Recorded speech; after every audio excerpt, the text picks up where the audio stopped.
nice way, y'all. We don't give a shit.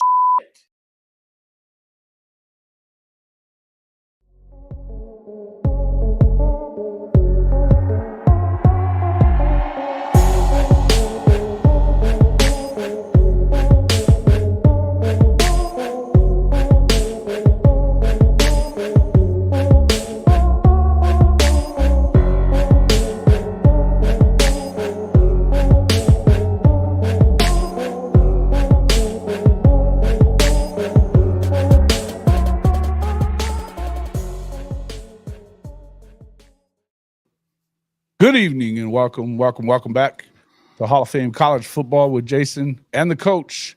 I'm your host, Jason Watkins. He's the coach, Philip Roybal, and our special guest is Chris Mason from Sooners 360. And if you love college football, you know you're in the right place. So before you forget, smash that red subscriber button, like our videos, and don't forget to ring the bell so you don't miss one moment of Hall of Fame college football. Welcome into the show, everybody. Welcome into the show, hey. Chris Mason. What's up, Coach? How's everybody tonight?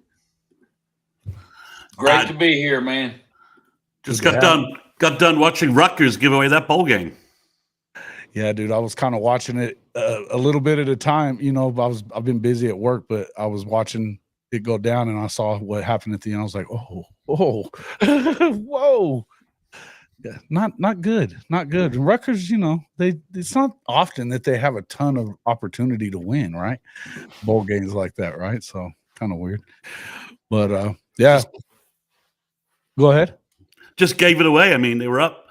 Gave it away. They were up by 17, and then all of a sudden, in like 5 minutes, they gave away 12 points. It's like, okay. And then college football, man. That is college football for you, right? Well, you get outscored 28-7 after that point. It's just weird. Yeah. Never over till the fat lady sings. That's for sure. That's what I was saying about college football. Welcome to the show, everybody.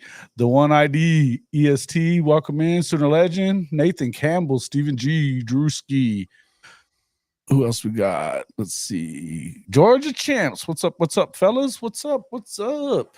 Yeah, we will be doing a pre-Notre Dame Georgia show, Georgia Champs. Not to worry. You'll get to have plenty to say to old coach here coming up before too long on that one. We might get into a little bit of it tonight, but we're going to start off talking about the Oklahoma Sooners headed into the Armed Forces Bowl game tomorrow with Navy. Obviously not the position that Oklahoma Chris wanted to be in.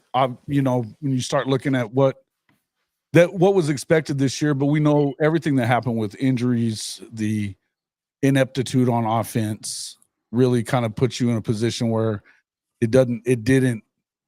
I mean, it's actually kind of good that they even got to 6-6 if you think about how bad it was offensively. But the main thing I wanted to come in here and talk about really was I keep hearing all this stuff about how they're gonna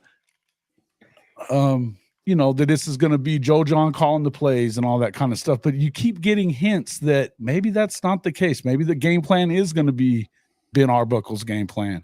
He's been working with the quarterback. He's, you know, talking about how much he's seen him progress in just 5 days, you know, things like that. So I guess the first question I would ask you, what do you think about that? What are your expectations for? Is the game plan going to be a Joe Jon Finley game plan, or are we going to see a part of this new offense that everybody's excited for?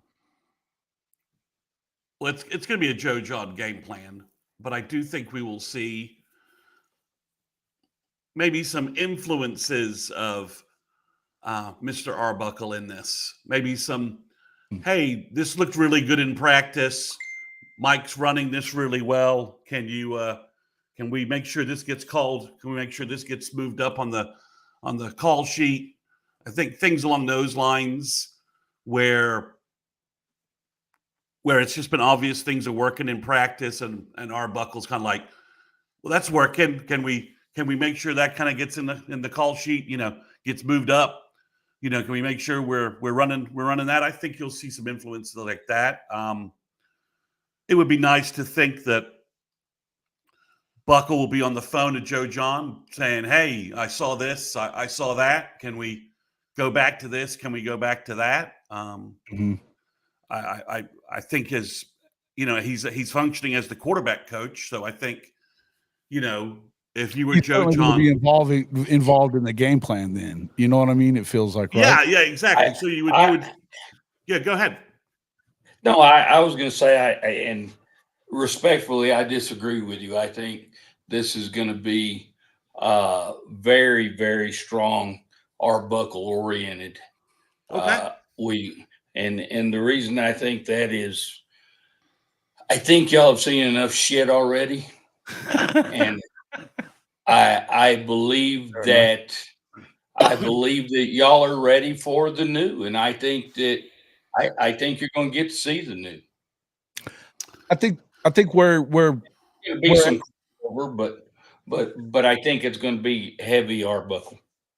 yeah, I think there is going to be some overlap for sure. I think the main thing that in the narrative coming out of camp and coming out of everything has been that you don't want to put a bunch of stuff on this team's plate that, having run this Right. off and run it shittily. I'll agree with that part of it. They've run it awfully all year, and it doesn't seem like they really even know what they're doing with a lot of this game planning at times. I even feel like I would think that the Alabama game was definitely not the game plan of Joe Jon Finley. It didn't look anything like anything they had run all year, but of course they didn't stick with it for the LSU game. Do I think that there's going to be some influence? Sure. But I think that the concern, I guess, from Coach Venables has been continuity headed into this ball game. I don't know that I've contended, and I think Chris, you know that I've said this before. I don't give a shit about running anything that they were running all year, and I think that when you look back to Mike Leach, he had a 10 plays that he just ran a bunch of different ways. So it's not like it'd be that hard to install that offense, or at least bits and pieces of it anyway. Yeah, the only question I have is we're down so many wide receivers, we're down so much overall personnel. Yeah, I mean, I'd love to think that there's a heavier influence from Arbuckle coming, but I think at a minimum, you've got at a minimum when you're putting this game plan together, and we have a fairly good idea that Joe Jon's been accepting feedback from Johns, from Biedenbaugh, that the communication problem that existed prior is gone. We were just devoid of talent and injuries by the time the switch happened, right? Sure. So I think we'll see some Arbuckle there. To me, it just structurally, how much can you move from sort of the spread veer that Joe Jon wants to call to a little bit more of the varied air raid stuff that from the film I've watched of Buckle. Now is can you are they so alien that you can't kind of meld them a little together, or are they close enough that you can do some things whereas so you're not just putting in a whole bunch of new plays and confusing folks going into the ball game. So that's the only question I have, other than with Buckle being able in the room working with the quarterbacks, hopefully working with Joe Jon on the game plan, just along with the rest of the offensive coaching staff. I'm hoping that we're going to get a little more. Buckle, if nothing else, is going to bring a little more emphasis on, hey, I'm seeing what Mike's doing well in practice. Let's emphasize this, right? And for most of the year, we've not really had that kind of, I think, coaching intelligence going on in the room. I mean, I think Johns was able to influence things a little bit, but I think Buckle's voice is going to have a lot more authority than Johns from that aspect. Okay. Yeah. I mean, I don't think you. I was just going to say I don't think you can meld the two together. Okay. They're two totally different offenses. But I'll go back to this, and having had a relationship when Mike Leach was at Texas Tech, he runs like Jason said. He's going to take 10 plays and he's going to run them out of multiple sets, and he's going to be successful with those 10. I can see, because when you're looking at running formations, that's pretty easy to line up in formations, and then running those 10 plays out of those formations. I think you can give a heavy dose of the Arbuckle offense and get it in the time that y'all have had to get it in. So I think you might see a little bit of that. I think I think that was kind of where I was at on it in expectation wise, is that you kind of feel like, well, what are we holding on to it for? I mean, even if you kept it, pretty simple and pretty basic, I don't really, you keep it vanilla, you were probably going to do that anyway. And going up against the Naval Academy, it's not like you have to be super varied. I think it's going to be, you should be able to beat them with a based offense. And the thing is, Jason, y'all have much better athletes than the Naval Academy. Sure. We played the Naval Academy, they're at the back end of the season, and they were undefeated. All the statistics were incredible, and they sucked ass. They were pitiful. And I'm going to tell you this: y'all are going to beat the shit out of them. If you'll stop the option game, you'll beat the shit out of them. And y'all have a defense. Thank God your defense has been very strong all year long. And so I truly believe that if y'all just stop the option game, stop the quarterback, that you're going to be very successful in this bowl game. And like I said, you can take 5 to 10 plays into this darn thing and beat them up pretty good. Yeah, I just wonder with how bad we've been on offense, how much they're going to be willing to tinker and put in what you're saying. I have no doubt that you're right in terms of how long it will take to implement it, and how long it will take for a lot of these. And we've got 2 coaches that know the air raid inside and out, and Emmett Jones and Bill Beatenbaugh. So it's not like we don't have. It's not like our offensive line coach doesn't know this scheme inside and out. It's what he's been coaching for the majority of his career. And Emmett Jones comes from that whole tree as well. So it's hard for me to just get considering how bad we've been offensively and how much it's been disorganized. It's hard for me. It's maybe I've got PTSD from such a bad year on offense that I'm questioning whether even we could teach 5 new plays. Fair enough. 10 new plays to this group in 10 days. But there's something else to that too, guys. Is the thing is, if you do put in 10 new plays, number one, I don't think they're going to be any worse than what you were running. Well, that's for damn sure. The biggest thing here is Navy's not going to have. I mean, what's Navy getting ready for right now?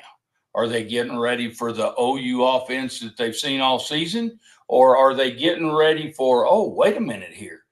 We need to go back and look on film and see what the new OC Arbuckle has Coach, under his belt. That was a point I wanted to bring up to you guys. And I mean, we don't have to stay on this. I mean, we're not going to know tomorrow what they're going to do, but I kind of feel like, well, and Coach V has never been super forthcoming about anything that's going to happen in any game, right? Whether it be, I mean, you remember going back to, and Chris, I'm sure you remember this, going back to last spring, he still hadn't allowed Zach Alley to talk to the media, right? He wanted everybody to continue wondering whether he was going to be calling the plays or Zach was going to be calling the plays. He even talked about that in the fall. So it was something where, it felt like that was, so to me, I think him saying that, and yeah, we're going to go forward with, and we're going to go ahead and use the same game plan, blah, blah, blah, blah, blah. In the end, I don't know what you got to lose. by all this? I mean, I think obviously the football game, right? But do we care? Well, I think you would. You care about losing, don't get me wrong, but I mean, we care about losing, and obviously you care about being able to. Charles, You want to just you. It would be nice to, it's end on a high note, right? End on a high note. As as the coach said, Notre Dame beat the crap out of Navy. I watched like the first, I think, quarter of that and watched Navy fumble, I think like 3 times. And I watched Notre Dame put up, go up 14-0 like in a blink. Yeah. And I'm like, that game's over. Because Notre Dame's defense was just eating up their option. It wasn't even y'all's funny. Defense will do the same. Yeah, it certainly has. I'm not sure our defense is as back to front as good as Notre Dame's. I think our front 7 is probably pretty close. I think your guys secondary with the Watts kid is having a great year. Right. I think is probably a little better. But I think overall, I think you're right. We're going to. Defensively, I'm not really worried about this game. We've got the personnel in the front 7 to defend it. For the most part, I think our safeties and our cornerbacks can keep up with Navy. I mean, obviously they do this weird thing where they kind of go from option to spread and back and forth, and that obviously has some of you media types worried. Watching Teddy talk about it on their Gabe and Teddy podcast, obviously there's some concerns there, but I think overall. Coach, you're right. Our defense is gonna handle their offense. It's just, I think the mysteries in this game is what we get offensively, and I think the mystery also is, we've had bad quarterback play most of the year, and I think a lot of that's been due to bad coaching and bad development. Obviously, Arbuckle has been coaching the QBs, so I just wonder if maybe. We're going to see some flashes from Michael Hawkins that are going to make us go a little bit like, well, where's that? Where has that? I think we may have a little bit of, to your point, in terms of like, well, where has that been? Why have we not emphasized this before? Why does it seem like all of a sudden now Joe Jon Finley's calling stuff to the strength of our quarterback, whereas all season long there's been no flow or anything to it. So I think there's a good chance that if our defense does what we think, it doesn't give up some weird big plays, some freak big plays from their, from their sort of helter-skelter change from option to spread kind of looks. We don't just bust some assignments badly. I think, offensively is where our offense versus their defense is where this game's decided. I think our offensive line's in the best position that it's been all year long. It's the healthiest. We got the best starting 5, and I think Rob at running back, could have a big day. And I think, Mike Hawkins, I said this on our sort of our little preview thing we did with Chris with a K. I think, Michael Hawkins could have a big day running the ball. I think we could see him bust open some big plays on the outside, and all of a sudden Navy's like, oh, we got an angle on this guy. And they're like, nah, no, you don't. I agree with that. I would agree with that too. And I think, don't get me wrong, guys. Me misspeaking that what do they care? It's what do you got more? What do you got to lose to go with something that hasn't been really working so much? That was, There's a risk reward here, right? Weighing that. And obviously I think you can, like I said, there's some risks in playing young personnel tomorrow, but I think we should be doing that too. Have a whole lot of options there too, and you've got a lot of guys that are out. But I think there's some guys that I think you'll see more of because the rewards there, right? Like let's get these guys and give them some Devon Mitchell, Danny Okoye, some things like that. Like let's give these guys a little runway. Michael Boganowski. Reggie Powers and Jaden Hardy, the 3 young safeties. So I think we'll see them. I think we probably see a little more of Eddie Pierre-Louis, right? Because the Navy D-line is smaller than the massive D-lines we were facing in the SEC. So Eddie being a little lighter isn't as big a deal, and you can let him go smash some folks and maybe get some reps in there. So I think, there's a half dozen, maybe a dozen freshmen we'll see more of especially at wide receiver. I think, we'd like if Zion Kearney's healthy, like to see more of him and Ivan Carrion in the game. Actually, get some passes thrown their way, for crying out loud. So yeah, I think there's some risk, there's some weighing risk reward here. But I think the defense is just going to be so solid. I'm intrigued by what we may get from our offense in this bowl game in a positive way. Yeah, me too. And I think as far as I think I felt more like this, and maybe you guys can correct me if you think I'm wrong on this, but I've more felt like, as much as I know we haven't seen a lot of offense, and here we are talking about it first either way, but I almost feel like this is more of a game of, I know, defensively, yes, we should be fine, but the truth is this, Notre Dame goes up against the military academies almost every year and has certainly played, well, they've played Navy 2 years in a row now, plus now Army as well this year. So you're a little more used to going up against it and having to be more disciplined in what you do. In the view of the fact that you have a lot of guys that are probably going to be playing significant time, no Danny Stutzman, no Billy Bowman in the secondary, I think there's more question for me about what does this defense do? Are they able to stay disciplined enough to run away with this thing early, I guess? Well, I would worry more if I mentioned this on our other pod. I'd worry more if we didn't have someone who has the master plan for stopping the option in his head or in a folder. I mean, Venables was stopping the option in the 90s at K-State when it was really when you had great option teams. I mean, that's what the whole, we shut down Nebraska when Brent and Mike moved over. And obviously they were doing it at K-State before. So I'm less worried about that thing. I think Brent has probably been very active coaching the linebackers on the option this week. Very active, helping Zach Alley, coach Zach Alley's like, I haven't seen the option that much. I'm sure Brent's like, yeah, I got the folder. I got the blueprint. This is how we do it. This is what we need to do in bowl prep to be able to beat it up. So I'm less worried about that aspect because I think this game plays a little bit to Kobe McKenzie's strengths at linebacker. And I think obviously, Robert Spears Jennings coming down and run support is a load. So overall, I think Peyton Bowen, has also played enough that I don't think this will be as much of a problem as we might think. I mean, would I love to have Stutzman and Billy in this game? Yeah, I mean, we need. I mean, Stutz would get 22 tackles, 6 for loss, and it would be a murderous day for him. And it'd be a day he just loves the whole game. So, but yeah, I think the guys we have played enough that it's not like we're saying, oh man, we're going to play a true freshman who's never played before at Mike linebacker in this game. We have some real issues. Kobe McKenzie's been in the program 3 years and he's played a lot of football the last 2.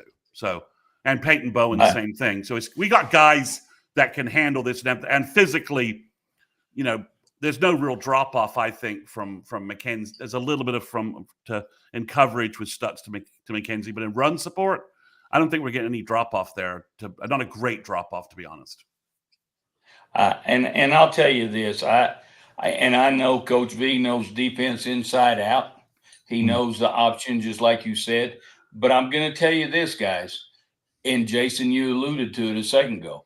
If you haven't been playing against option football, it only takes one mistake. And it takes one mistake, and all you can see is asshole and elbows of that running back. And so I think you're talented enough defensively, but they're going to have to play assignment football all the way. And you can coach the hell out of it because I've been in those games where, we coached the option all week, and hell, game day, the speed, they do a great job of reading it. It's even hard nowadays to put your scout team together to be able to run it. No doubt. And nobody does it. Nobody does it anymore. Yeah. And so it's difficult. So You know, if your defense, like you said, if Coach V has been helping with the defense this week, I think you'll do a good job. But again, just one mistake can be critical, and so they've got to play assignment football. Yeah, generally in bowl games, like you can tell teams that have, teams like take a quarter to adjust to the option. That's what I always used to remember when we were running it in the 80s, or we'd run into a team that had drilled it so well that they were really ready for it. But that was back whenever there was other teams that was in the 80s. That was. That's right. You're right. That's right. So it's a different world. You see, we haven't seen anything. That we haven't seen anything. You're right. You haven't seen option all year long. When was the last time you saw it? No, I'm going to ask this question. Kyler Murray. When was the last time? 2018 last time we've seen the option. Yeah, we were supposed and how many years ago was that? We were supposed to play Navy during COVID, and it never happened. So no, it's different staff, different personnel. We have not. We haven't played anything close to this. No one in the SEC runs anything close to this. They don't. Oh, no. I mean, the academies are really the only ones that do. I mean, I think Vandy. And they have to. Vandy does some weird stuff. Has some. It's like, Yeah. It's kind of and that's using what they have in Diego Pavia and stuff. Yeah. It's not anything close to this, but it is. It has. It's not a true option. No, it's not a true option. It has some like option stuff, but it's not. It's not true. It's not. Well, it's but not I do think if you have any time that you have to adjust to it, I could see that taking a few series or something like that, because, like Coach said, if you make a mistake, if you over pursue or anything like that, and what I've seen from the film that I've seen from Navy is that quarterback can make it look like it's going to be this, and next thing you know, he's pulling up and throwing a deep ball or something. He can actually throw the ball a little better. But Chris, you got to be kidding me, right? Chris is saying they've got the advantage at quarterback. No, they don't have the advantage. Experience-wise, they do. Experience-wise, sure, yes. But come on, man, come on. Let's. The kid couldn't play here. Let's be ridiculous. Don't be ridiculous. Don't be ridiculous. And that's a Texas guy talking this shit, so that's why I'm going at him like that. Don't be ridiculous. All right. But I think you're right, though. If they stay home, they do what they're supposed to do. Look, discipline is the key, I think, no matter what, whenever you're talking about defense. And I think that the things that they've learned over the last couple of years from Coach Venables and this staff is assignment sound. Being assignment sound is important no matter what. In this scheme, no matter what. I mean, it was important year one when they went 6-6 and then ended up 6-7. Again, I understand that it's important, folks, that he finishes with a 7-6 record. I know just by optics of it, and I'll be honest with you, I could give a shit about year one. I think they could have been a hell of a lot worse than that in year one because of what was left. But because of what happened this year, 7-6 that looks a shit ton better than 6-7 looks. Just for Coach V himself. So I agree. They do need to go win the game. I think that there's no reason that you shouldn't go win the game. Even though you have basically, you do have Burks coming back at receiver too. So I think that you've got offensively speaking, I think you should be able to roll through them. The defense has been our defense this year has been great against the run. In fact, and against the pass, it's mainly been when we've run up against NFL wide receivers, we've struggled.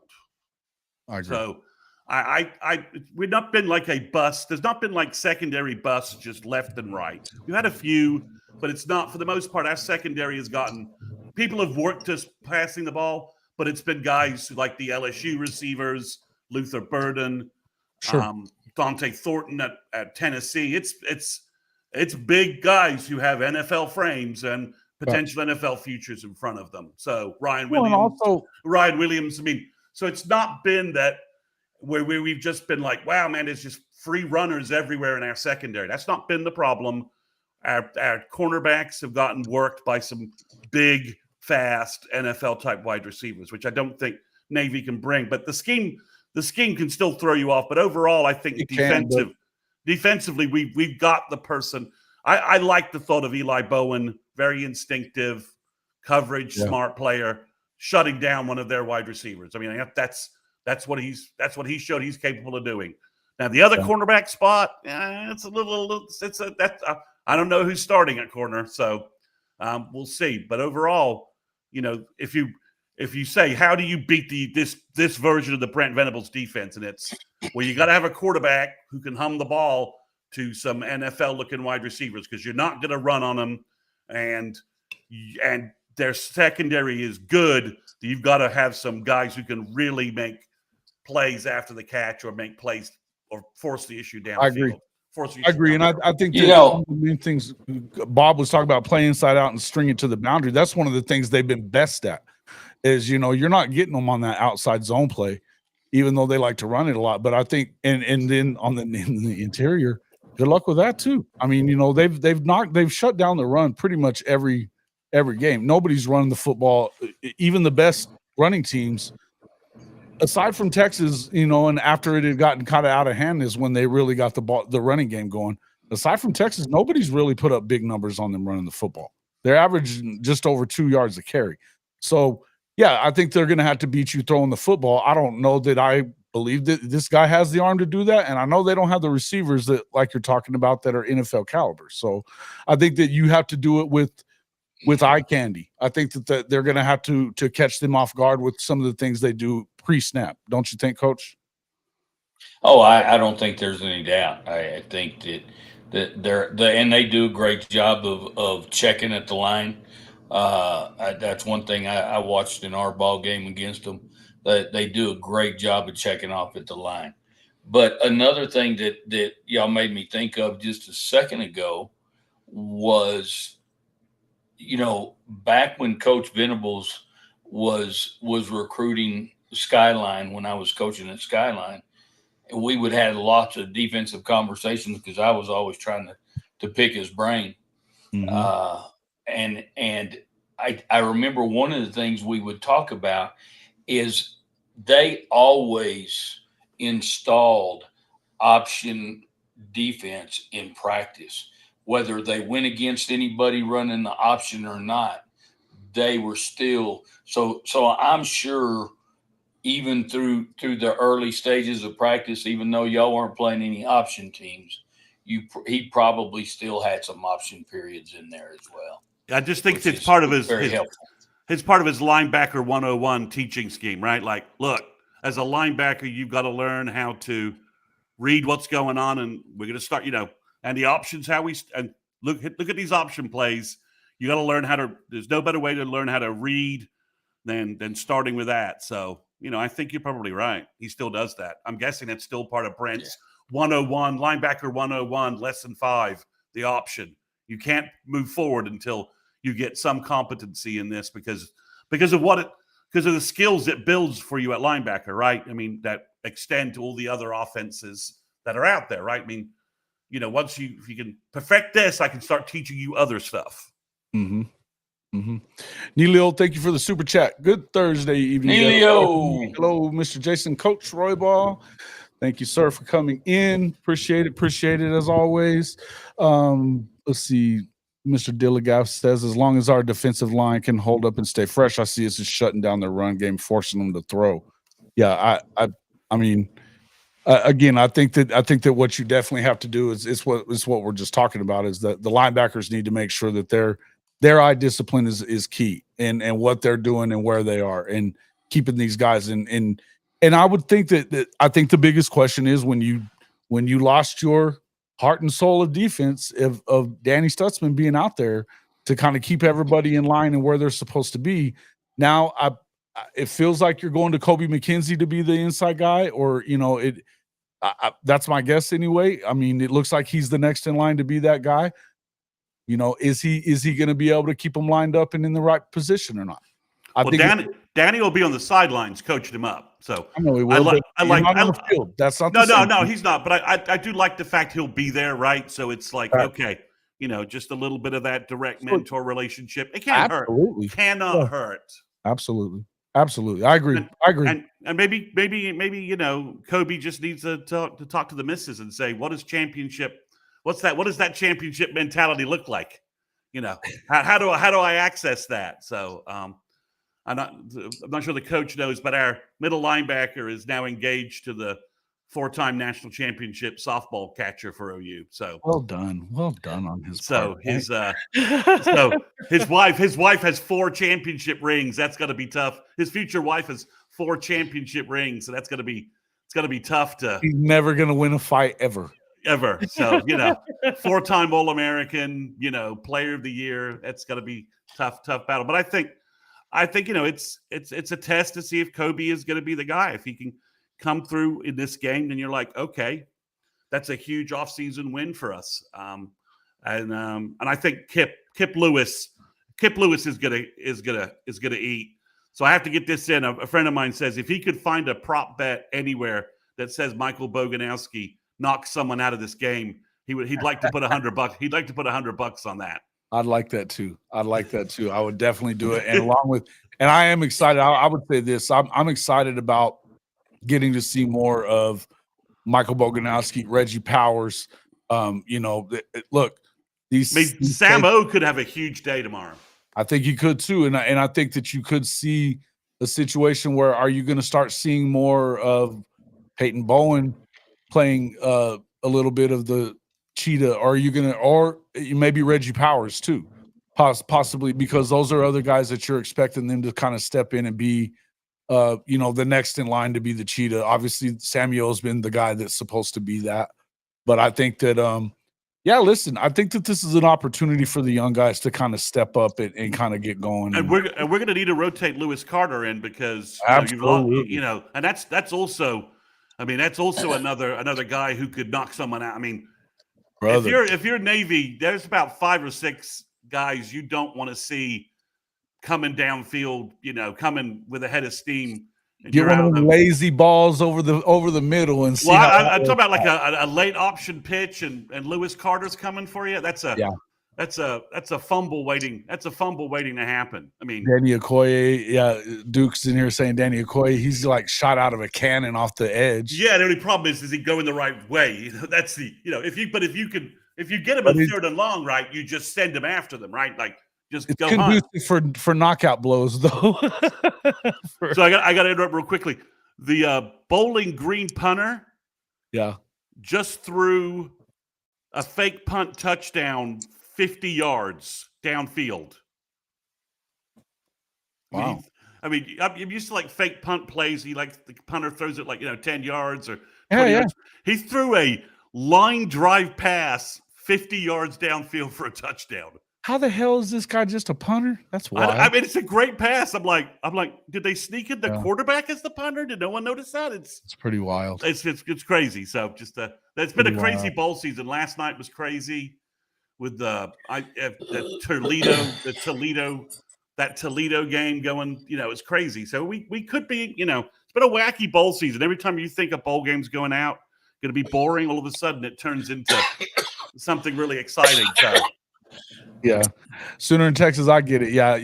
Yeah. No national championship rings, and you don't win an argument. Neither does Coach. He doesn't win any arguments with his wife either. He'll tell you he does. He's lying. So, Bishop Frank, thank you for the gifting 5 Hall of Fame college football memberships. I definitely appreciate that. Gamecock Chuck gets one. Reek G, Sharpshooter, our boy Brinsky, Taylor Walston, and the Goof all getting one. Thank you so much for that, Bishop Frank, helping keep our memberships going at all times. We much appreciate that. If you want to become a member of the Hall of Fame Mafia family, you can do so for as low as $2.99 a month. That gets you into our Discord. It gets you into our members-only streams, gets you into members-only content that we're going to be having a lot more of as the season winds up here and we start getting into some of this other stuff. Obviously, make sure you guys get over to Sooners 360. Become a subscriber there and get on the Patreon page. What's your deal that you have going right now there? Right now it is $2 a month, and there's a free 30-day trial. Free 30-day trial, man. You guys want to make sure you get in there and get. There's a lot of information that he gets way ahead of time. That I know that it's definitely worth the money, even if you're paying for it. So get over there, check him out, become a subscriber to his channel. We enjoy having him on the show with us as well, and I've been enjoying doing the shows with him and Kate Chris and getting all this information. So we appreciate you coming on and hanging out with us. One of the things that I saw that Coach V was talking about, though, and he kept saying, I'm not to complain, not to complain, but it is like the calendar. What we're seeing with this calendar, with the bowl games and the transfer portal. And I don't know that it's really going to change any, but I feel like it should, because the portal being open at this time, I think when you start getting opt-outs of players that are going to be in the playoff, I think it's going to kind of bring some things to a head. But it's kind of tough, having, you can't. And first off, I'm going to say this before I say anything else. I don't want to hear about, players in this. This isn't a player rule. This is a rule that's just like everything else came from, the people in charge of shit. So, I would just say that, but I do feel like you could probably work something out. I don't know exactly how it works, but something feels like it kind of needs to happen, right? Yeah, I've never understood why you have not been able to frame. I mean, let's just be honest. The transfer portal needs to occur after spring ball. It needs to be the window, a 30-day window from April 30th to May 30th, where you have a chance to say where you want to go. You had a chance to stick through, especially freshmen, go through a full academic cycle, pretending that school matters for a moment. Just pretend that for a minute.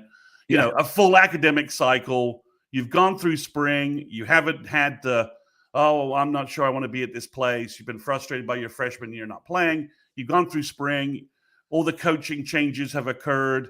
Yeah. And then, all the coaching staff stuff has occurred as well.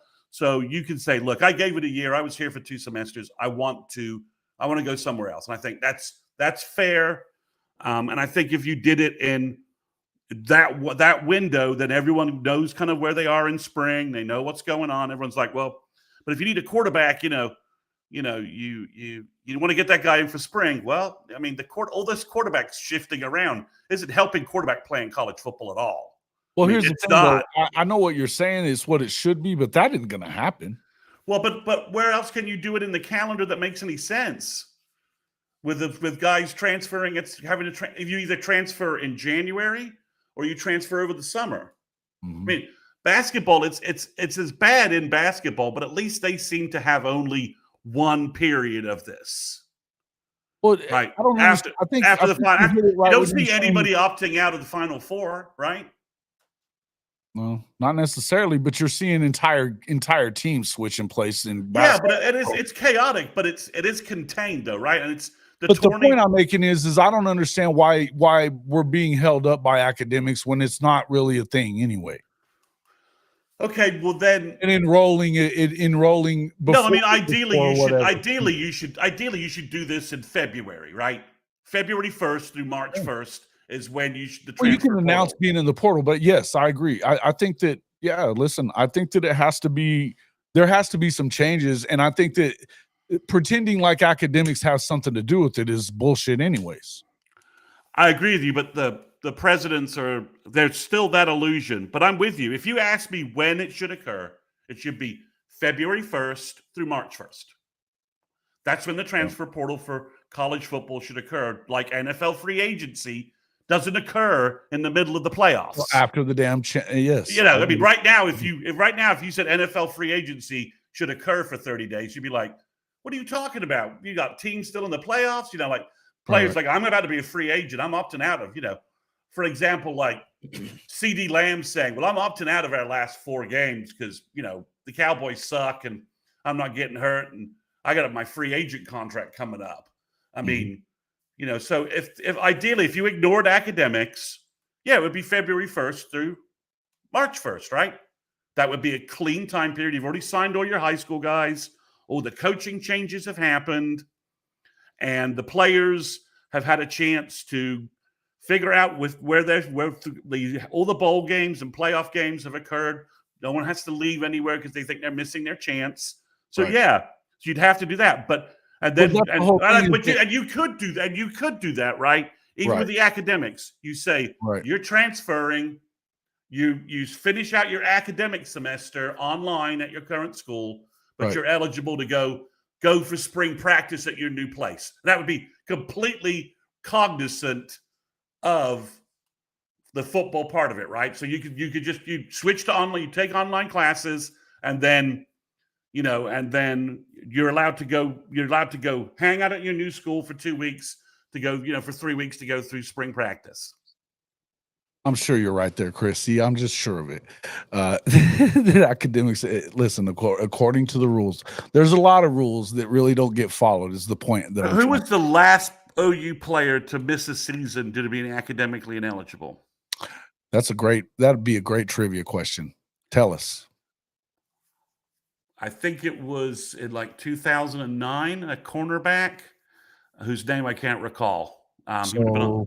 Upwards of 15 years ago. I mean, like, players have missed games, right? Like, Sure. Wanye Morris missed some games, and Right. Marcus Major missed some games because of academics, Right. but progress, but a season. So Ain't that hard to pencil whip a grade, buddy? well, with all the online classes they can take, I mean, No shit. who knows who's, I mean, who knows who's taking what. But if you ask me, the transfer portal, if you're going to pretend academics counts, and that's what they're saying, is it should be the end of the semester and after spring ball. If you say, well, you want it to occur. Well, but here's the thing. It's like you said, they've had to already, make a special exception for teams after your bowl game. If it's past the 28th, or in the 28th, the portal closes, right? So the portal closes portal closes unless you played in a bowl game. You have an additional 5 games from the end of from the day of your final game. Your final game. Right, right. So Oklahoma's going to have an additional 4 because they play tomorrow, and then the 28th is the day that the portal closes. Correct? The portal closes if you are not involved in football. If you're not playing football past December 23rd, you have to be in the portal by the 28th. Yep. Right. So, right. And then, so that means that Oklahoma, they'll have an extra 4 days. And then you got the playoff teams that once they get knocked out, they're going to get an extra 5 or whatever from that day. I mean, it's again, February 1st. So you're making these weird exceptions because and acting like you can't figure out a way to have the portal start, maybe when all the bowl games are done. I don't know. Well, I mean, the problem is you have to be able to again, they're pretending it's the academic part of this, right? You have to transfer by the time classes start or drop ad starts at whatever university you want to go to, right? Right. And that's the big limiting factor. So to me, I'd push it until after spring ball, after spring semester. Okay. Right. I mean, I just would. You have to go through a year of academics. You've got to go through a year of go through spring ball at least, and all the coaching changes and all that gets factored in. And okay, didn't like the old coaches, don't like the new coaches, I want to go somewhere else. Okay, fine. You've been there 2 semesters, pull the trigger and it'll be carnage, but it'll be carnage for 30 days, and teams will know who they are, and their NIL packages will all be organized, and they'll know if they're getting their money every semester, because at Louisville, when they stop paying their kids and the kids hit the double portal, you'll stop things like that maybe. But yeah, I mean, the NFL has an organization around free agency, and this is the free agency in college football. We just have to call it what it is, right? Recruiting's the draft, and it occurs at a particular time after the high school season is basically over, right? There's no real problem with signing day being in mid-December, early December. There's no real hang up there. No. Right? That works perfectly fine at this point. The problem is that you need to have free agency in college football, which is what the portal is. Let's just call it what it is. It can't be this extended in-season period. The NFL doesn't do that. It's just chaos. You got to move it to a time that makes sense after everyone's done playing football. And again, February 1st, if you were ignoring academics and ignoring the academic aspect of this, you would do it February 1st through March 1st. And then everybody would know When they start spring football, Sure. they know what their roster is. And then that would be it. That's when that would be the only transfer window, right? You're doing it now or you're not doing it at all. Don't have a second one after, the NFL doesn't have 2 free agency periods, one in season and one after the season. Do one after the season, and then that's it. You're locked into where you're playing. And if you don't like that, well then, tough. You signed a contract that said you signed a contract which said this is what's going on. But until college has got lots of issues, like 5-year eligibility just has to happen, right? We can't get that pushed through, even though it makes sense. You still got silly redshirt games when it's just clear you should just have 5-year eligibility in football. Yeah. Right. And every other sport, if you want it. I mean, basketball, it wouldn't hurt college basketball to have it either. Although with the portal thing, it gets a little ugly. But I just think this is. I think OU, like OU right now, the way where they sit, are they going to lose anybody else to the portal? Maybe 1 or 2 names, but possibly, maybe 1 or 2 names, but not anybody super significant. If we're going to lose anyone, we're going to lose somebody to the pros, making a late pro decision, right? Yeah. I'm going to go to the pros. An agent's going to get in somebody's ear and say, "Yeah, you can go pro," and I'm like, "Okay, I'm going to go pro instead." I think the point I'm trying to make, though, is just the same as what you're saying right here, Coach. I think you'd probably agree. If we need to stop with the facade that this is still not professional football, because it is professional football. It's semi-professional, if you want to call it that, and there is a school element to it. But the fact of the matter is that, look, it's just like what did Chrissy just say? Being portal committed doesn't mean that you have to sign to the new school yet. Some players will stay in their previous school till the end of the spring semester and then join their new school in the summer. I can see that happening too, right? But whatever it is, there should be, it shouldn't be that big of a problem to say, hey, there's always late registration at college. Let's not get it twisted and act like there isn't, and it's not like, when do they generally start back to school? It's middle of January. But it depends. Quarters versus semesters. It's all sure. It's to get a defining. Yes, you're right. But by February 1st, most places drop ad is done by Feb 1st. Okay. You can't late enroll past drop ad at most places. It just doesn't work that way, right? I think that you need to have exceptions made when you're making exceptions for everything else. And otherwise we gotta stop bitching about it. We got to stop bitching about the way things are. And I don't think that that's going to happen, but I guarantee you that as soon as ESPN and Fox decides that they're pissed off because one of these superstars decides he's going to get in the portal while the playoffs are going on and fucks his team out of a good game, and the product on the field isn't as good because he's leaving because he's pissed off about his money, then that's going to be a problem. Yeah, I mean, again, you're right. So number one, that once you sign the players to a CBA, you can make these changes, right? Once you have a collective bargaining agreement with the players based upon the money they're getting, and they're employees now, they're signing contracts. And all of a sudden, you flip all of these things, and you can start doing stuff like, right. You can be in the portal and going to another school and finish out your academic semester at your prior school, right? That's fine, right? Just sign off on that. Sure. Say that's fine, and you can go to spring practice for your new school. However you work that out with your new team, with your new franchise, right? You work that out with your new franchise. So why not just say, and not even, maybe you don't have to enroll in this in the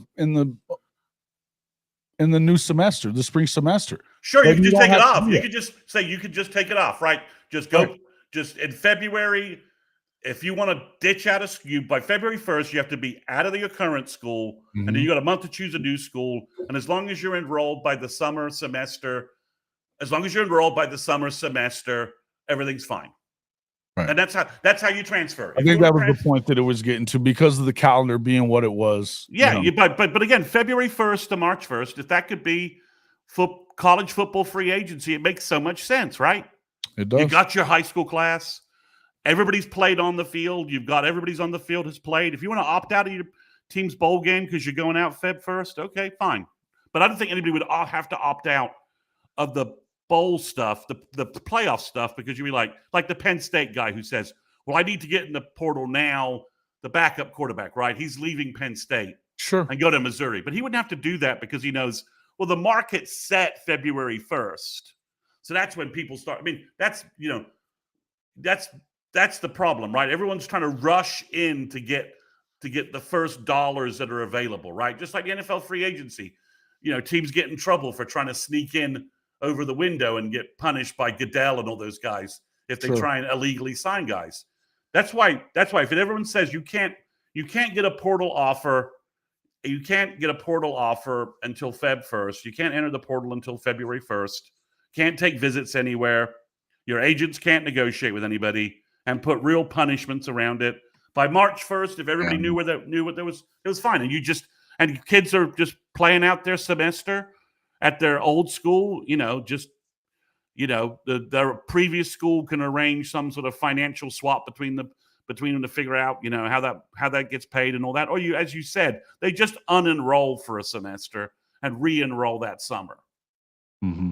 And you let them go through spring practice with a signed NIL contract with that college football franchise. Right. So I think it's workable, but I think once they're employees and they're under contracts, then you can start enforcing some things. Because what's happening right now is that the Supremes have just said to the NCAA, you can't restrict anybody from doing anything, and the NCAA's like, that's fact. Okay, well, that's problematic for us, and it is. I mean, it's a correct legal decision that doesn't have any real.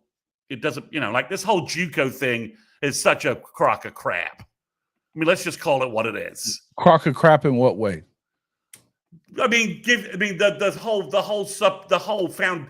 foundation of it is perfectly legal, but he knew he was playing football at junior college. Right. He shouldn't they shouldn't be getting extra years. That's crap. That's crap. I don't know that I agree with that. Well, he knew he didn't know. He knew when he was at junior college. It's not. It's a specious. But what he said. Hold on now, because what he's arguing is that was before the NIL was available to players, and you weren't in the NCAA. So, and I know that they have this quote unquote agreement or whatever between Division I JUCO and Division I NCAA that they all count the same.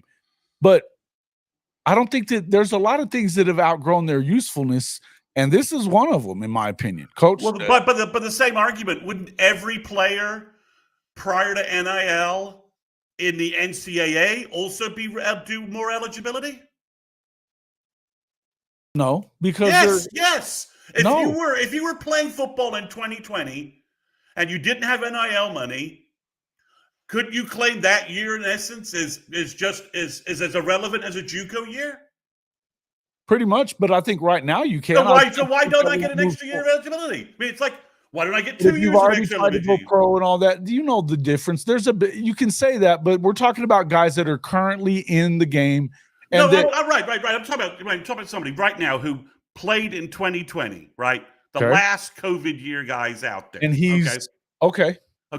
Can he They're not giving claim those extra years for people anyway, Chris? But can he not claim that 2019, 2020, and 2021 were non-NAL working years for him, and he's due those 3 years back? I don't think it's not the same thing. That's not the same thing because Why is it not? That's the Pavia argument. Hold on. Okay, go ahead. The gist of the argument was that at JUCO, they didn't have any NIL for him at that point. It wasn't part of the deal. And now that he played 1 year at New Mexico State, he's now played 1 year at Vanderbilt where he can actually earn some NIL money. And look, this is obviously the Supreme Court that made that decision. No, it never went to that level. Or not the Supreme Court. It's gotten to the courts though.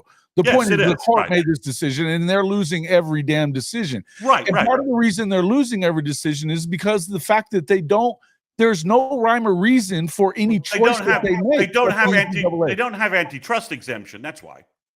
I understand that. The point I'm saying is you don't have any reason why are you giving Cam camerizing an 8th year of college football? Why did you give Casey Thompson a 7th year of college football? Because of injury, red shirts, and COVID. Two established processes. But we're talking about a situation with Diego Pavia, though, where because he played but you don't want to give him that same thing because he played JUCO. What's the difference in one versus the other? Between being injured and not being injured? Come on, it's not all on injury either, though. And how many injury red shirts do you really get? How many injury red shirts do you get? If you're giving Pavia a year back, then every player who played in 2021 in college football, okay, fine, who did not have an NIL opportunity, which is Pavia's argument, right? Sure. Every college football player, regular at JUCO or anywhere. Well, give them the fucking year. Give them the fucking year. Why wouldn't you give it to him? Who gives a shit? Because at some point it becomes 26-year-olds playing college football, and it's going to be that way anyway now. It's already that with the decision that was made. So what difference does it fucking make? Coach, I agree with you. If you're going to give Pavia a year, you've got to give everybody else the years, right? To be consistent. I think Jason, what I think is bullshit is the JUCO part of this argument. Why? Because it's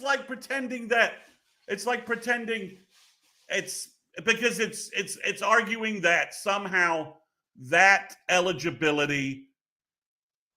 Again, if you're going to give it to Pavia, you've got to give it to everybody else. And Coach, I want to throw this to you because I want to throw this to you next. But the reason that I disagree with you is this: the only place that you can show that you're NFL ready is in Division I NCAA football, not at JUCO Division I. That gets you into Division I, but if you don't play, that's completely untrue. Guys have gotten drafted out of semi-pro football and JUCO directly to the NFL. They have. They have. Come on. When's the last time that's happened? It's about the odds. It has happened. And it has happened. It hasn't. You can't do it. I'm saying it is the 3-year rule that the NFL has that you're running up against. I'm aware, but unless you come in and immediately make an impact from a JUCO school, right? And whatever reason you weren't able to go, there's different reasons why you ended up having to go JUCO. And sometimes it's not because of grades or anything like that. Wasn't the case with Pavia. But you know what? He's not going to get drafted this year, and he's only had 2 years playing at this level. Playing in the SEC for another year is going to give him another opportunity to make it to the next level as well.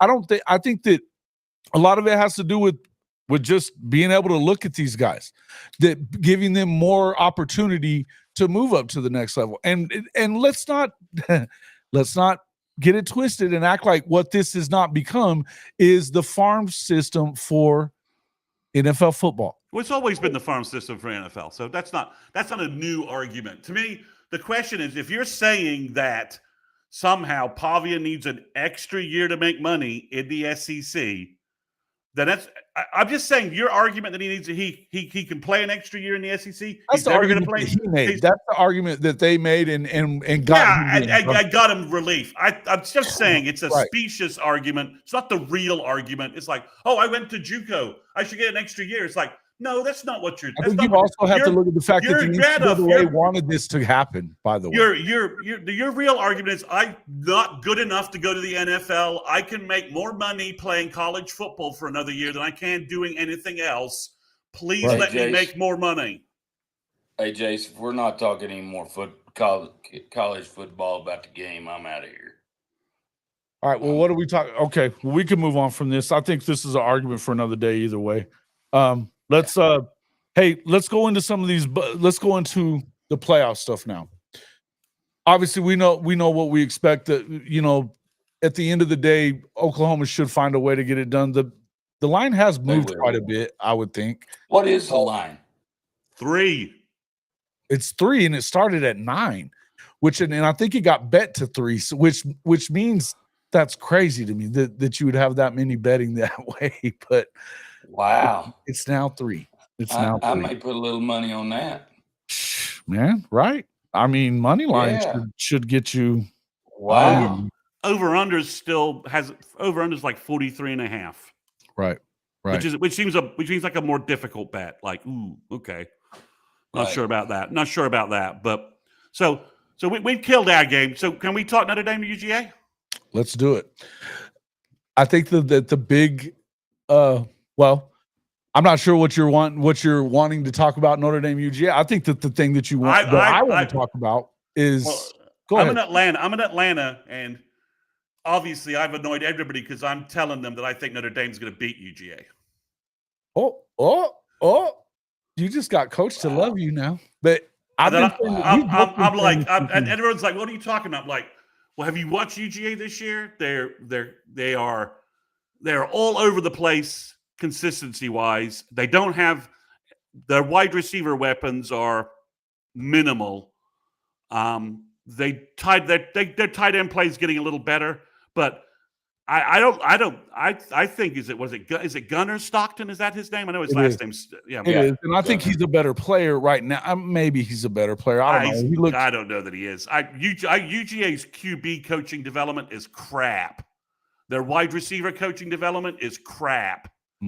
Their O-line development, good. Running back development, I mean, they're getting 5 stars. Sure. But I think if you beat Notre Dame's defense, you've got to have dudes at wide receiver like USC had, or Deuce Robinson and those guys.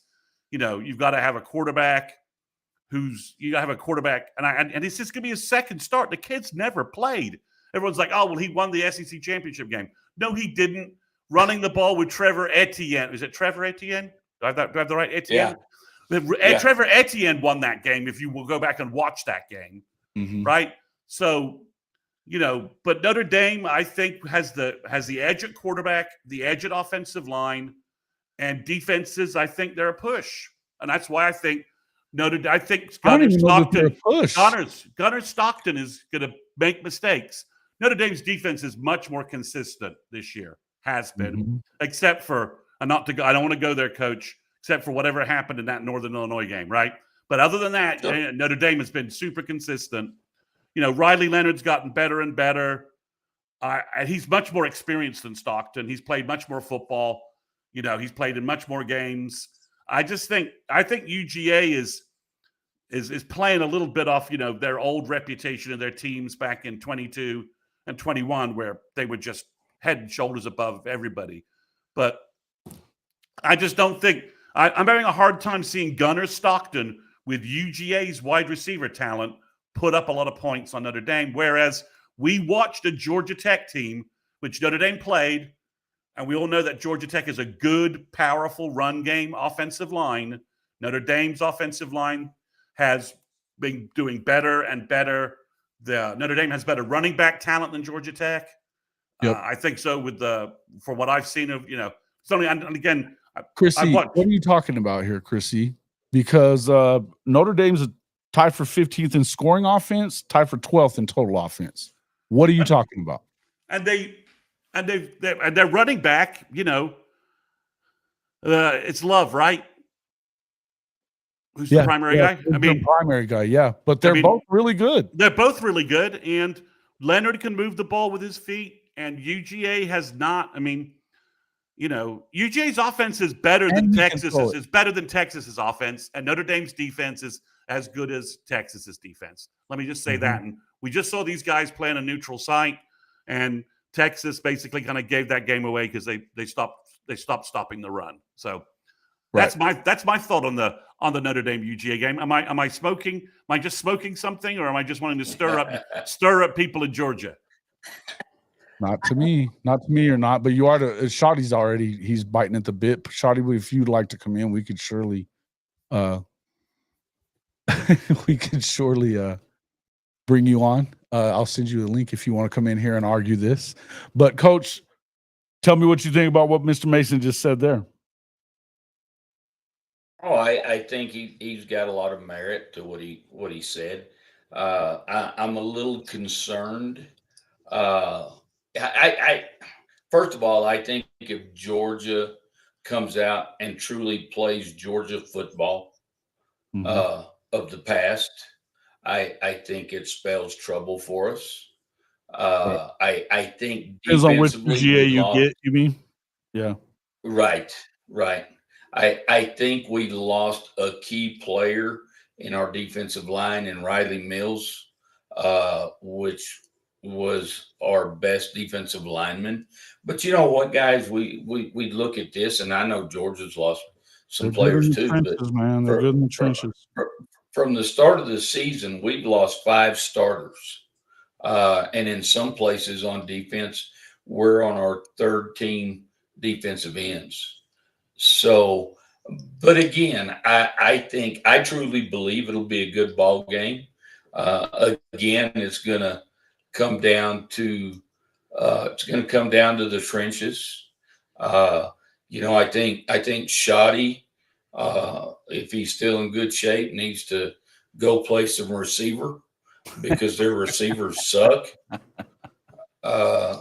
And just like Chris was saying, I don't think their receivers are as good as they've been in the past.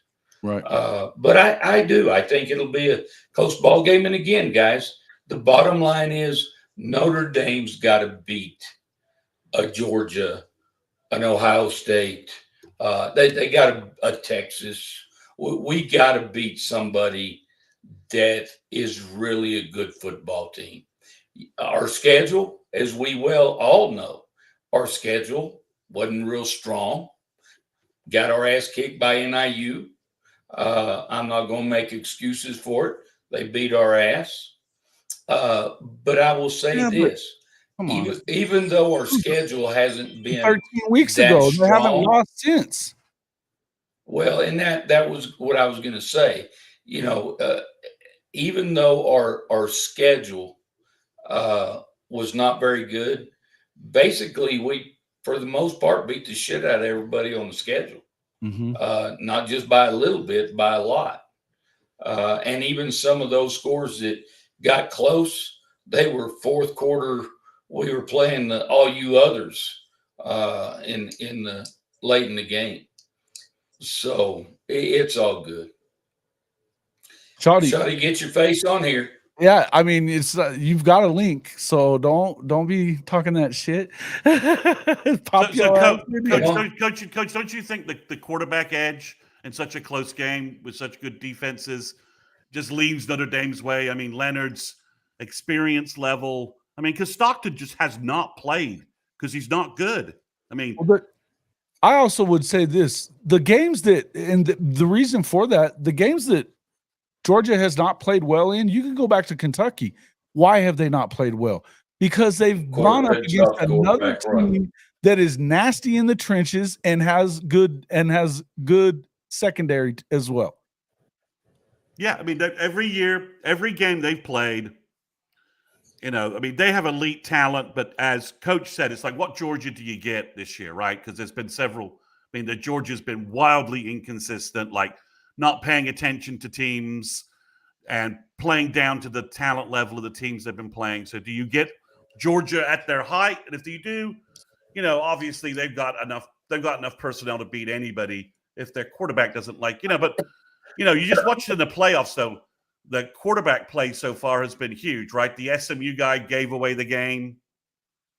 I mean, he did, Yeah, the Ohio, and it always is. Right, and the Falk guy for Indiana played terrible that day. Obviously, they were after him, but he wasn't playing well that day. He wasn't hitting guys. He played badly in that game. And obviously, Leonard played a really solid game. I just think, Beck, for all of his problems this year, was a veteran who knew how to turn it. If he turned it up, his arm talent and his experience meant that he could make some big plays. I just think there's a chance if Notre Dame's up and Gunnar Stockton has to make a play in the fourth quarter, well, I can see Xavier Watts picking it off and taking a pick six back the other way. And then Georgia's like, where are we? And Riley Leonard has a chance. I think, he's throwing the ball a little better, but he's also very mobile. That gives you a lot of chance to throw off UGA. Again, UGA just at quarterback is just, Beck has been wildly inconsistent. Now he's out. He's just out. There's no and if Notre Dame knocks Stockton around because they try and run him more, they got to go to Jaden Rashada, who is just an absolute mess.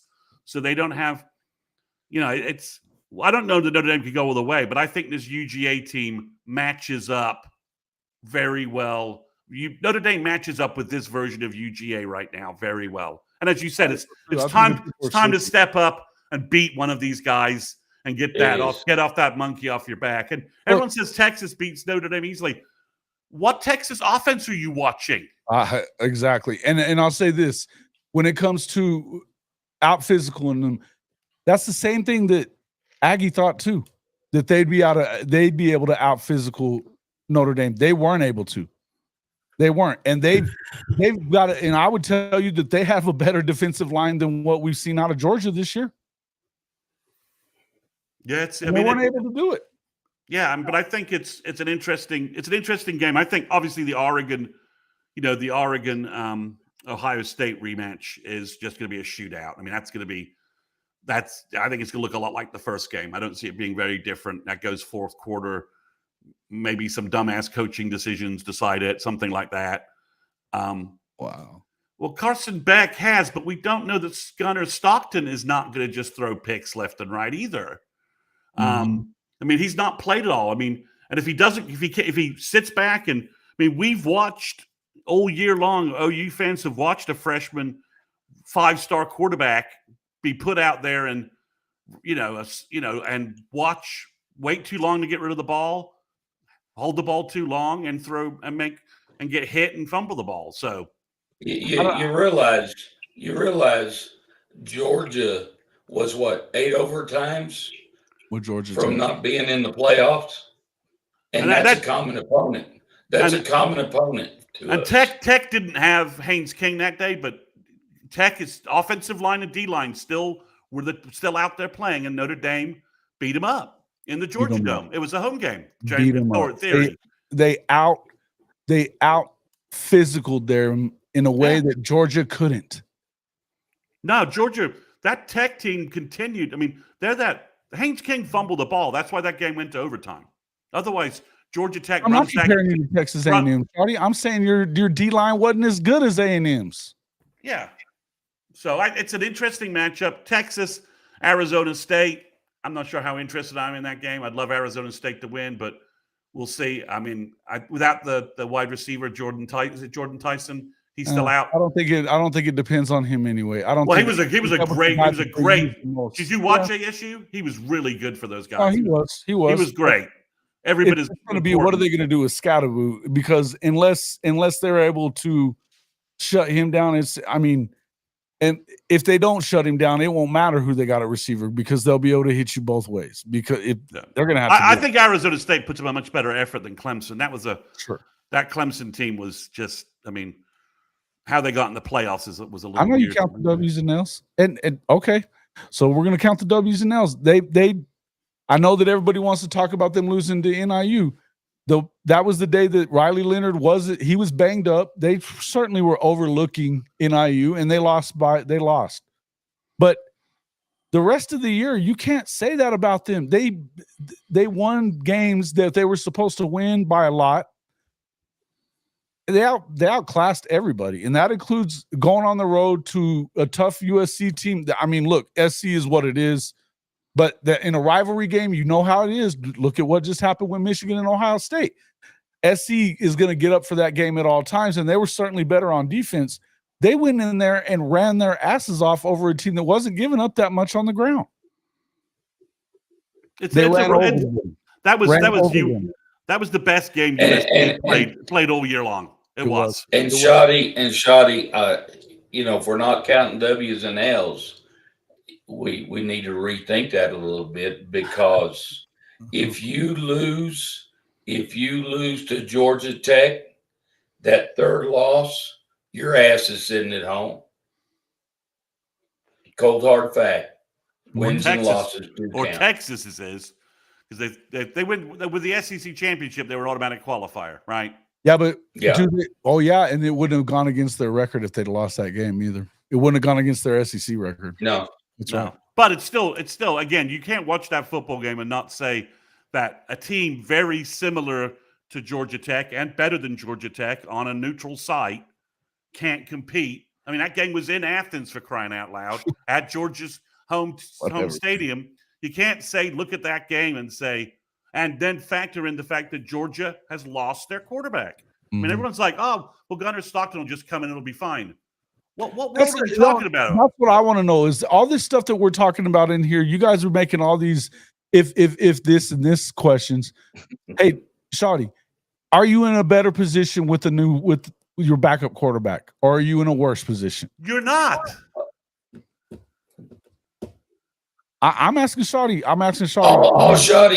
Shawty has done today is talk shit, and he's not backed anything up. And Chrissy does the same thing. He's a Penn State and CU fan, and we were supposed to believe in Penn State, but you don't believe in Notre Dame. That's wild to me. Wild speaking to me. But you know what? Here's the bottom line. When it's all said and done, we'll know what's happening with it. And I'm not. Y'all have heard me. And y'all have heard me say, you know what? It's Notre Dame that's got to beat somebody. Sure, they like do. Georgia. Sure, they do. I mean, the burden is on our back. The gorilla is on our back. So you know what? We'll the last into it. And like I've said about Georgia, Shotty, hey,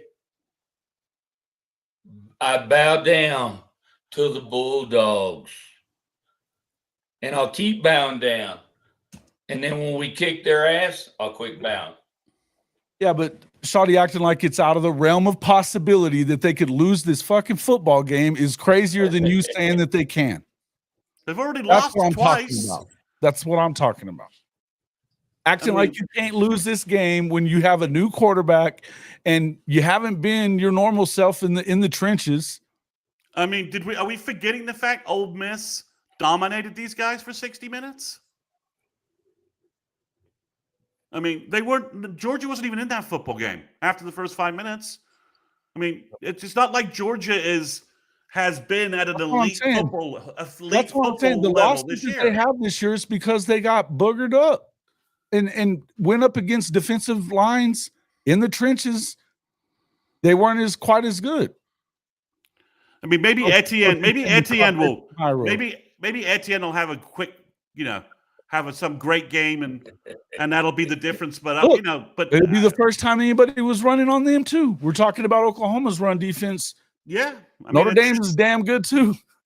Yeah, so I mean that game's interesting. I mean, the least interesting game for me is. I'm just saying it's not out of the realm of possibilities, man. Oh, there's his money. There's mine, Shotty. There's mine. But Jason, I think the least interesting game to me is Penn State. Is Penn State Boise, right? We think that's the least interesting of the four. Oh, come on, and that's hey, look, we've been talking about this a lot. I know that Herbie's taking it on the chin this week for saying what he said about the playoffs and everything like that. After sitting there and watching Indiana not look like they were worth a shit until a minute and a half was left in the game, they couldn't even move the ball. And then the same thing. He had to say obviously Tennessee didn't look very good at Ohio State either, but there really wasn't a good football game aside from maybe the Clemson one. And I don't know that I ever really felt like Clemson was in position to win it, right? They made a comeback and immediately gave up a 70-yard touchdown run. Well, it's the more same to me about Texas than it does about the rest of them, than it says to me about Clemson.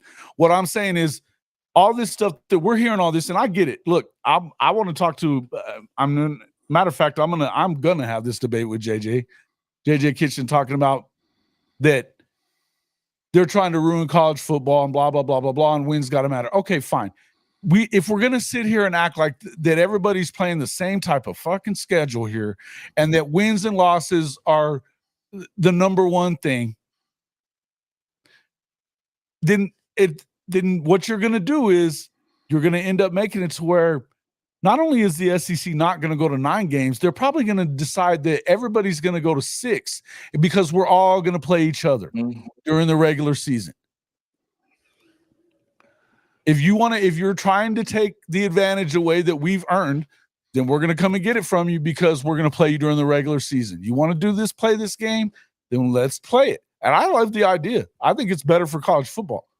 I think you're going to start losing some damn rivalry games. But I think if we're going to turn this into pro football anyway, it better be that way. And Indiana looked better than Tennessee and played OSU better. Stop it. Indiana didn't play anybody in the damn top 25 until they played Ohio State, and they got boat raced. They had one good drive, and that was it. They got boat raced. Period. It wasn't like Indiana's good. Stop it, guys. And I don't know. I mean, Indiana didn't. I mean, Indiana. Was I surprised they lost to Notre Dame? No. Was it disappointing? But they went 11-1, and they had the Big 12, the Big 10 schedule. Fine. Stamped on it.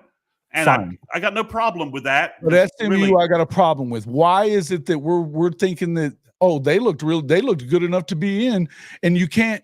That was the loser of the conference championship game, unless you're in the Big 12 or unless you're in any other conference but the ACC. We can't punish the loser of the conference championship game. Look, buddy, if you're on the edge of making it and you lose the conference championship game, it's not punishment. It's how it is. Win the fucking game. Well, OU had what? Constantly had to win a championship game to go ahead and get into the final two, right? Any number of games they could have lost, and they actually did lose a K-State game and got into the championship game, and they shouldn't have probably, right? So I think that's on the periphery, how we get there. But I think from on the football stuff, since the coach wants to talk about on the field stuff, and I appreciate it. I think the Penn State Boise game is like the least interesting, right? I think probably that's the game I have the least expectation an upset could occur. Do I think Arizona State could upset Texas? Yes. Do I think Ohio State could upset Oregon? Is that really an upset? I don't know. Yes. Do I think Notre Dame can beat UGA? Yes. But I just really wonder if that Penn State defense, I could shut down. Can shut down the running back, and I think Boise will have a hard time with the Penn State offense. So that's the one. I think ASU is playing so well. Dillingham's a good coach. They're strong fundamentally, and I think Texas is weak enough offensively that game could be close. But I think the Penn State Boise game, I think is the least interesting of the match. I think that's pretty easy to say. That's so go watch. It'll be a freaking Boise 3 overtime classic. Now that I have said that shit. Hey, you know what? That just tells you how really bad Franklin is. Well, that happens. Mario Cristobal is the worst game day coach in America, but I just had to get in. Just had to get that diatribe in there for no apparent reason. Why are you doing all this yelling from the damn comment section whenever I sent you a fucking link? Yeah, quit talking shit and get on here. Jeez. This Zach Alley talk, get the fuck out of here, guys. So Coach, is there any of the playoff games that are coming up? Is there after the Notre Dame game? Is there any other game you just have like a super strong feeling on? Again, I just don't see Boise.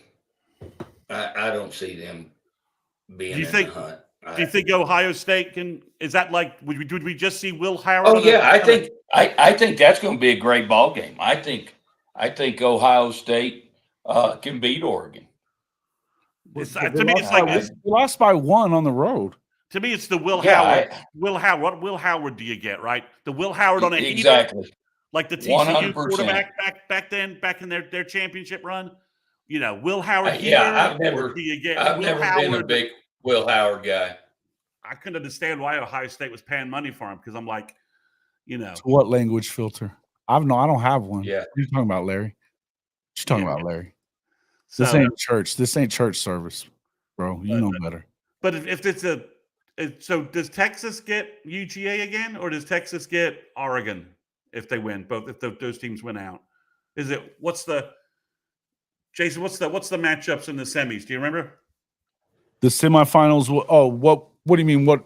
Who we get? Who gets who? No, it would be Penn State against Georgia or Notre Dame, and it'll be Texas against the other two. Yeah, which is ridiculous, by the way. But I hate Texas. I wear that bias, but there's no way in hell Texas is getting through the Oregon-Ohio State winner. No, I agree with that. I don't think that they win this weekend. So their offense is just not good enough. It's just not. I mean, that was not a classic Clemson defense that they rumbled all over. It's not been all year. Fair enough.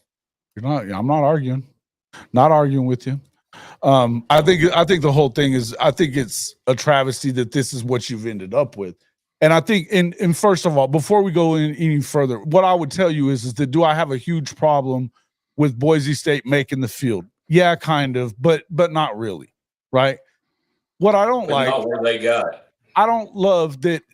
First off, I don't love that Penn State is getting the easy road by going through SMU and then now Boise State, when Oregon, the number one team in the country, who beat Penn State in the conference championship, gets to play Ohio State. Yeah. No, the fact they're not, whether or not you believe that Ohio State earned their whatever their ranking is, and they're not even down very high. We're talking about they're one behind, yeah. One spot behind or a couple of spots behind where Penn State was, and they beat Penn State. When Penn State lost, they had the same amount of losses that does or Ohio State. So I don't understand that. Why is it that instead it should be Penn State should be playing Ohio State right now if they're going to do that one? And I think the best four teams are playing in the quarterfinals, which is asinine, when they should be playing for a chance to play for the national championship next week if they were to win. I think that the best four teams are playing in the quarters, and I think it's stupid. And that's the bottom line. They should reseed. They should reseed, and you're right. They should you reseed that. The other stuff is either reseed it or don't be automatic seedings. I don't love the automatic. Just because you won your conference championship, you deserve one of the top four seeds. I don't buy that shit. Okay, I mean, I think structurally the Mountain West winner deserves a top four seed. Are you? They only got in because the ACC crapped the bed. But the ACC still got two in. Well, that's a whole other argument. But you're right. It's not a whole other argument. Why? It's a different argument. It's a different argument. It's a different argument.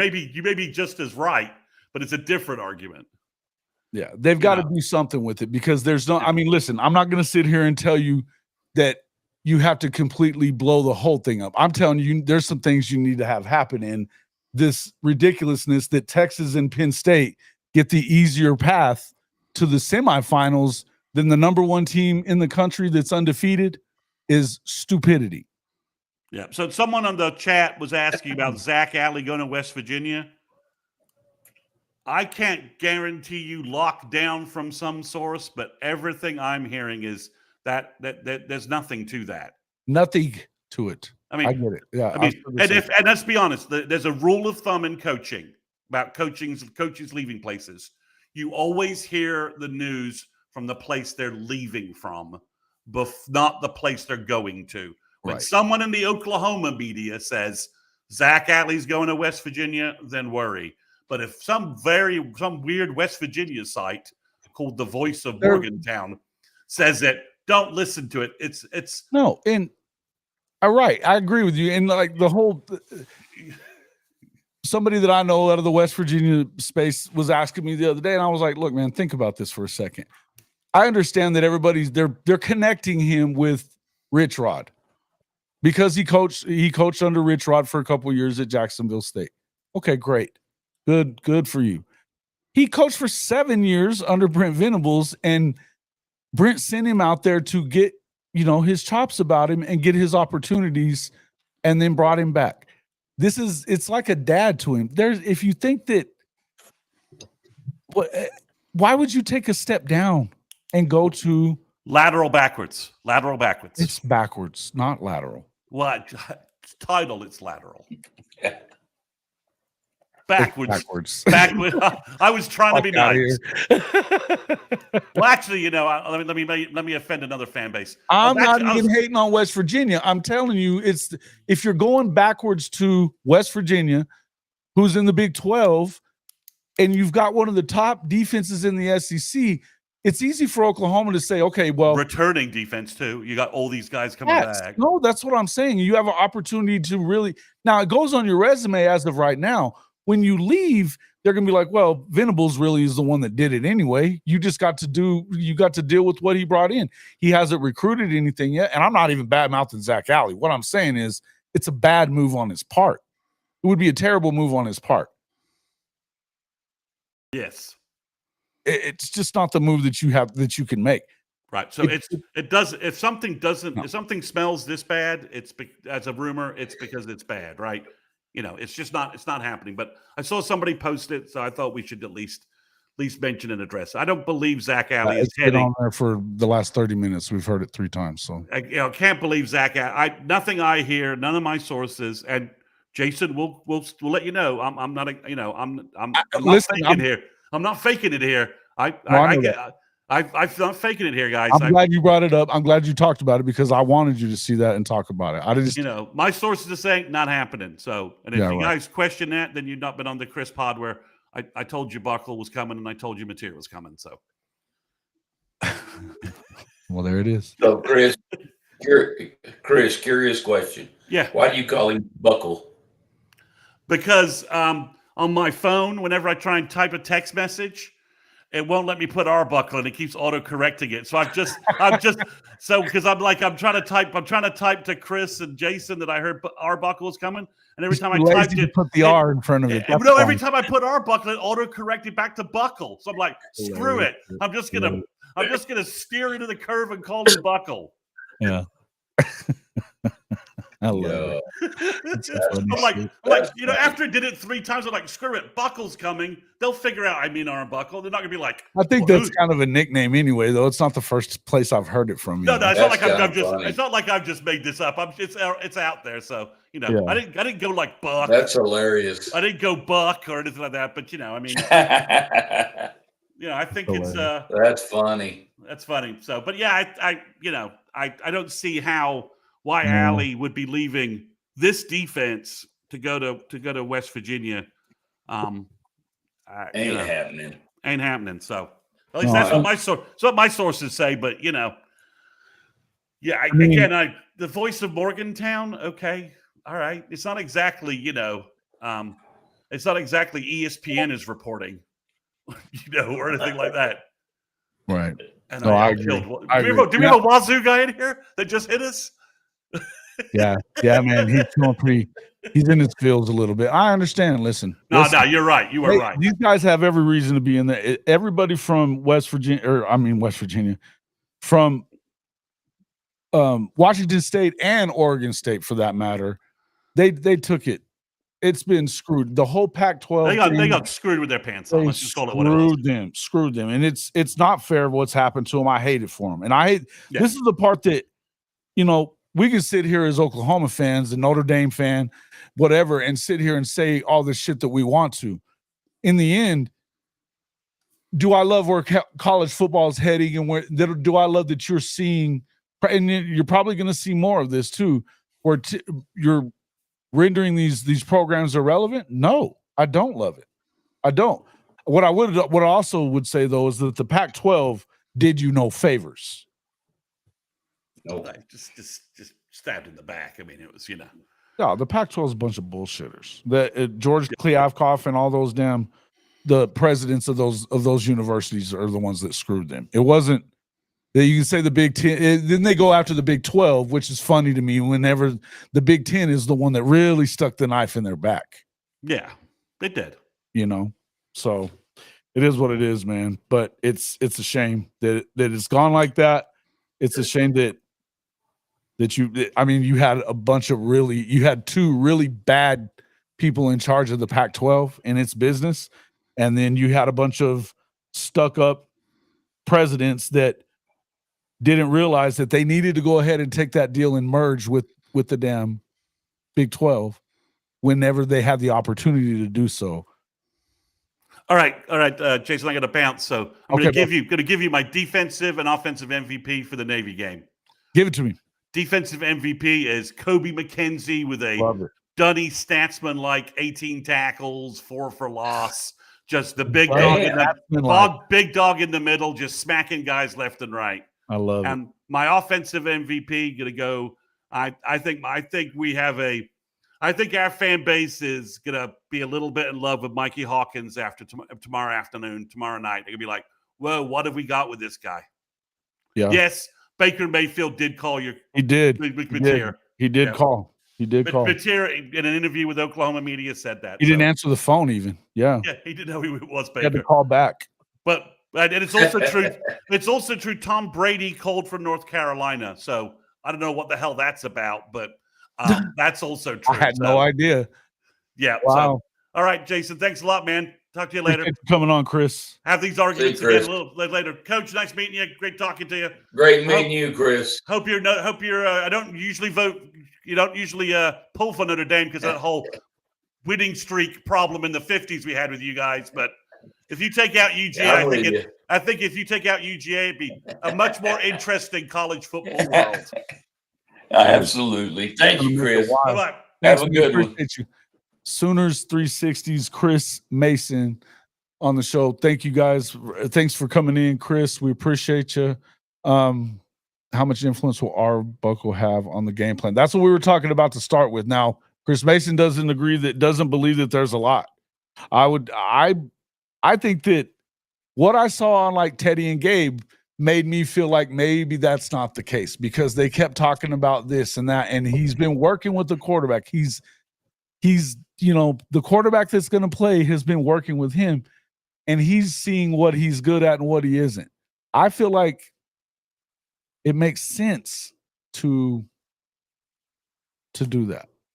And Coach, you said you felt the same way. So yes, absolutely. 100%. And I also don't think that we're just because Coach Venables said that was going to be the thing means that that's actually going to be the thing, because Coach Venables isn't really forthcoming with information about their game plans ever. And hell, you don't want to be. No. I mean, why would you just you just call the other coach and say, "Hey, coach, this is what we're doing this week." This is, Even then, who the fuck would believe you? Which coach is going to believe you? Coach, if you called up one of your former, playoff games coming up, right? Texas 6A football playoff game coming up, and you call up the coach at Longview and tell him what you're going to run. What do you believe you? Hell no. Right. Hell no. Great stuff. I'm hoping after this game we get real aggressive in the portal. Well, they only have a few spots left, but I think that you're going to get look, there's not a whole lot of places left. A lot of places to fill up. I know everybody's a little underwhelmed with some of these pickups. I don't know how you can be when it comes to Mateer. I don't know how you can be when it comes to some of the guys that it looks like they may end up landing, and again, look, I'll defer to Jay and those guys on Unfair Sports, all your recruiting guys, Chris Mason, these guys that are more into the weeds with the recruiting stuff than I am. But I'll tell you this, when it comes to Giovanni Gibson, I don't care what he's ranked. I don't care that he was playing at UAPB. Go watch his damn film and look at his production and look at the body on the kid. He's ready to be fine. He's going to get in there and be really good, especially when you have a guy like Deion Burks coming back. That guy stays healthy. It changes the dynamic. It really does. Now, do I understand why people are talking about guys like Zachariah Branch? Of course. But where's his brother going to fit into all that? In the secondary that's loaded. Why would he come to Oklahoma? If it's really about him and his brother, why would he come to Oklahoma? Just because you chuck money? Okay, fine. Maybe. Is that why you want him? Because if you win them with money, you're going to lose them to it too.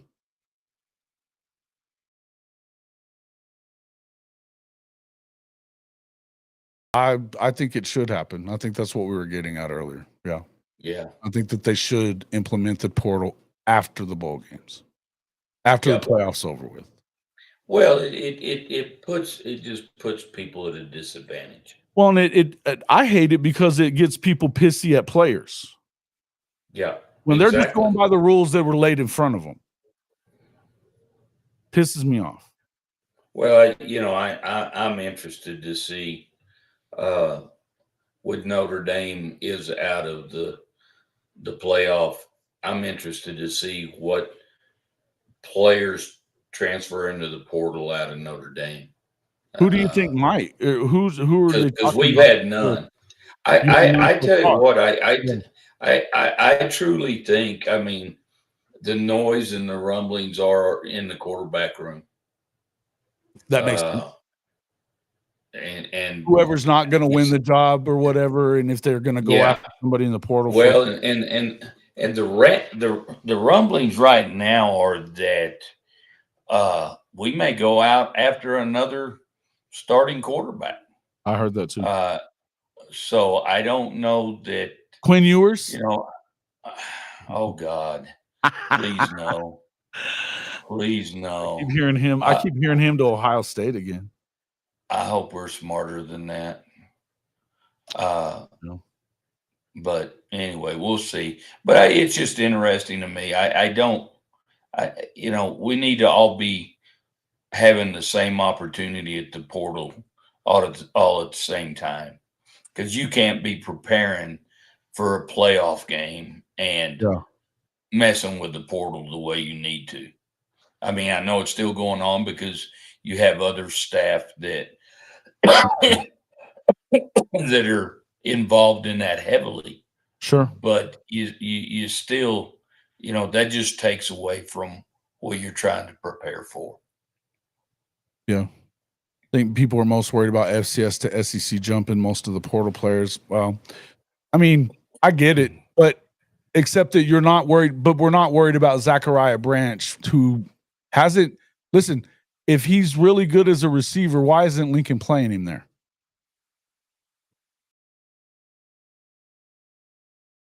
Because it's not generally receivers that have a problem with Lincoln Riley.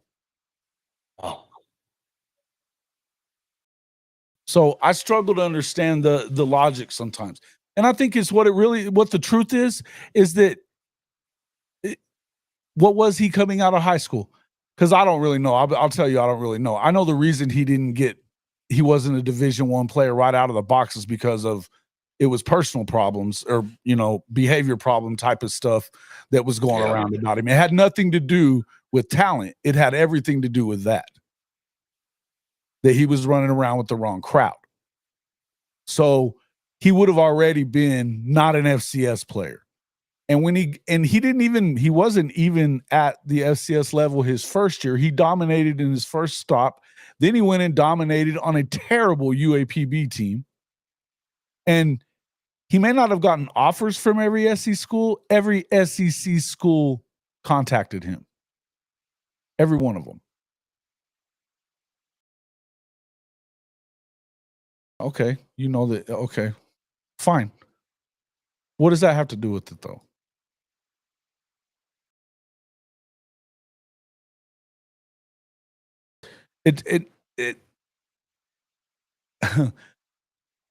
I can't stand Lincoln Riley any more than any of you can as an Oklahoma fan. I don't like his ass either. I think he's in deep shit. I really do. And I think that no matter what we're talking about, he's in a situation that he can't really win. He doesn't even know what he's doing. He doesn't. In the end, too many bullets coming. The one thing I know is that offense he knows, scheming he knows, and talent he knows when it comes to those guys. And he hasn't used Zachariah Branch as a receiver. Why? And he would use him. Most definitely. He uses him in special teams because he knows he's explosive, right? I think he's a good pickup in that. Look, in the end, I don't know any of these guys. Okay, so what if we win against? So let's forget about Zachariah Branch for a second. Let's talk about a guy like, what was the kid? Oh, the Texas Tech kid. 5-star that now they offered him all kinds of cars and shit to go to A&M. He did. He had 8 catches last year. 8. I mean, not for nothing. 1,200 yards, bunch of touchdowns. He had 9 touchdowns. Hey, Giovanni Gibson had 9 touchdown catches. I understand that it was in the SWAC. I understand that. He had a trash-ass quarterback, too. All I'm saying is production's still production, and speed with that size body matters, and what he's doing. I'm not as worried about all these damn stars as everybody. Oh, yeah. No, and nobody is. That's what I'm trying to say. I don't buy the stars. The stars bullshit. Yeah, that's what this the whole conversation. And it's so simple to just default to the stars. How many stars were there? How many stars were there? How many stars? Oh, come on, man. There's 32 of those damn things. 32 5-star guys. And it is what it is, man. Take a shot at Sark the loser. He hadn't won a big game yet. I'll just say that. Except unless you want to count the home game against Clemson. Mm-hmm. I haven't seen him play. When they played CU in 2023, he was on the bench. That's right. But he stayed on the bench mostly this year, too. He stayed on the bench a lot this year. He's a special teams guy. Apparently, he hasn't learned the intricacies of running routes. I don't know. I would just tell you that if you would think that Lincoln would have force-fed the ball to him at some point if he really thought. I mean, because he's a 5-star guy. Come on. Yep. I just think it feels like that wasn't the guy. There's something going on. Yeah, something's up there. I don't know what it is, but it's the other part is it's a far-fetched move because you're loaded in the secondary, and his brother, I don't think he's that good. He was a 4-star. I get it. But I know that they like the guys they have back there. Maybe he'd be a good addition. Did you get your what? Bishop Frank, what? Oh, did you send me a text message?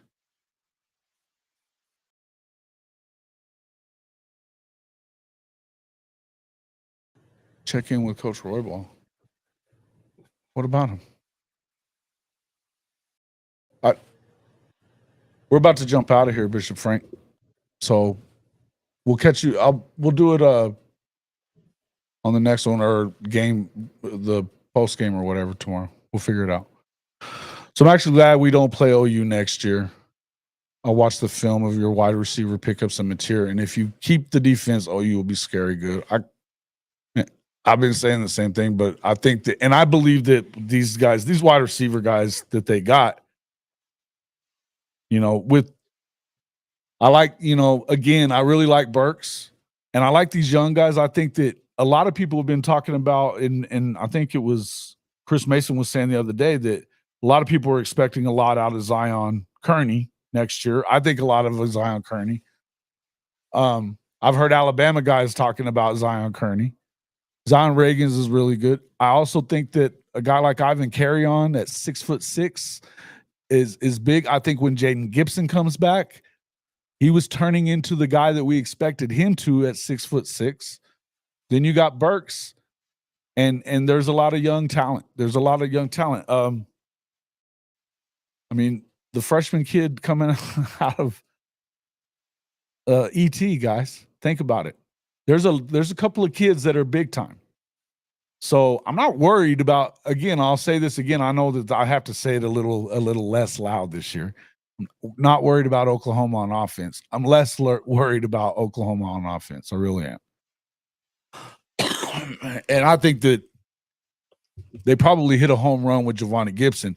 And I think the other guy that they got, he's been in power conference football and contributed at that point. So I think it is what it is. What are your keys to the game? Hey, I found it. Yeah, I just found it too. For the Notre Dame game, what are the keys to the game, or the OU game? Are you talking about which one are you? Yeah, Bishop Frank, you need to. Which game? I think people will be shocked. Licensed Legend says by our production, what we will see from our receivers. I agree too. I agree. And I just got a message from Roger Arbuckle. What'd he say? He said he would have loved to have done our podcast, but he's been muzzled. He's been muzzled? Yeah. That's okay. Yeah. That's okay. Yeah. And I kind of figured that might be the case. I would have expected the same. Hell yeah. I would have expected the same. But he's safe to come on anytime he feels like it and just shoot the shit with us the way that Marcus Dent and Boganowski do as well. So yeah. I think it'd be cool. I'll let him know. But we can tell you what I can tell you what Arbuckle is saying about right now. He's loving Michael Hawkins. And there was another, 2 weeks after I've been saying it, 2-3 weeks after I said it, now they're saying on 3 that there's no way that Michael Hawkins is just going to step aside. Satania is also a really good player as well. I agree with you, Jimmy. Bishop Frank, the Notre Dame game. What's your keys to the game there, Coach? Well, I definitely think it's the people up front. It's going to really come down to those people, offensive line, defensive line on both sides of the football, and the physicality. I know people say that, Georgia will out physical Notre Dame. I'm not sure I buy that because Notre Dame's pretty physical themselves. Yes, they are. So I think that the offensive line, defensive line on both sides of the ball, and I think the quarterbacks are going to be a big deal in this game. And I'll tell you this, I know the defensive line for Georgia is physical, but we have probably one of the best backs in the country right now. So I think he's going to be a key to this game. Absolutely, bro. He went for how many times? And I'll say this for everybody that wants to talk about their run defense and all that kind of stuff. Look at what, if you're going to love on Indiana, they had the number 1 run defense in the country. Notre Dame, first play from scrimmage. Jeremiah Love, 98 yards. Well, and I will tell you this, guys, and I know the score was close because they scored 2 touchdowns in the last chunk time. It wasn't close. The last 4 minutes, and we were playing the AYOs, all you others, and again, but I think early in the ball game, guys, Notre Dame knew they basically had this wrapped up for the most part. And I don't think we showed Georgia anything else that we didn't need to show. So and again, even after he busted the 98-yarder, he didn't play but a couple more snaps in that ball game. So I agree. And why would you risk getting him banged up when there was really not much? He had already gotten banged up a week prior, and with his knee, and so that he was had been nursing that for like 10 days, and so then he had the flu. He also had the flu, so why play him? I think this was especially a big move. Go ahead. No, go ahead. No, I was just saying. I was just answering that. I think this was a huge move to go get Cole Gonzalez. 6,000 passing yards, 51 touchdowns. I don't care that he's out of Western Carolina. I don't care where he's from. The fact is, there's more depth in the room that we were concerned about a week ago. Yeah. Right. So it's and look, if you believe in what Ben Arbuckle is, then and I think that most of us do. I believe that he's going to, and he even said in that article on 3 that he said that Hawkins looks a lot better after 5 practices, a lot different. Which I don't know. I mean, he should. Yeah, right. I mean, he's getting coaching. Should. He's getting coaching. Yeah, he's getting coaching that they weren't giving him, and so getting coaching and a lot more reps. And you add a guy like this. It's more competition in the room. It's yeah.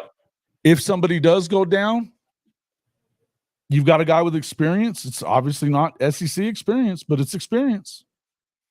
Iron sharpens iron, man. And that's right. You get an opportunity to, and even just having a guy that has read defenses and done this and done that, enough to throw for 6,000 yards. It's at least 2 really good football seasons as a quarterback for anyone. I mean, 51 touchdowns, that's big time. That's 2 really good seasons. I don't care where you play. No matter where you play. Running quarterback on a running team. What's the passing and running clicking makes it so difficult that you can't blitz? That's why it worked on Texas. Wait, what? See, this is what I'm talking about. A running quarterback on a running team. What's the passing and running clicking? Once the passing and running is clicking, it makes it so difficult that you can't blitz. That's why it worked on Texas. Okay. Yeah, I mean, I think that, I don't really know what this is about. Who did Notre Dame play? They haven't been tested. Well, I disagree with that. I think that they were tested as far as in the trenches. They were tested at Texas A&M, and I would tell you that I don't think that Georgia's defensive line and in the front isn't as good as it always is. You know that, and I know that. I'm not telling you, and here's what I'm going to tell you too. I'm not telling you that they're going to completely out. I'm not telling you that Notre Dame's going to be out physicaling you. I'm telling you that you're not going to out physical them either. I think you got to beat them another way. You're not just going to come in and roll over this Notre Dame football team. This is the difference. I'm not telling you that I don't think it's a wise decision to go up and try to out muscle Michigan or UGA or Alabama or any of these guys that are normally really good in the trenches. I don't think it's the best idea to go and do that. Never. So that's not, I think that you need to come, but what I would tell you is that with a defensive line that isn't up to par, like what you're used to seeing at Georgia, and a running game that they have at Notre Dame, with an offensive line like they have at Notre Dame, I think that they're going to run the football. I think they're going to run the football.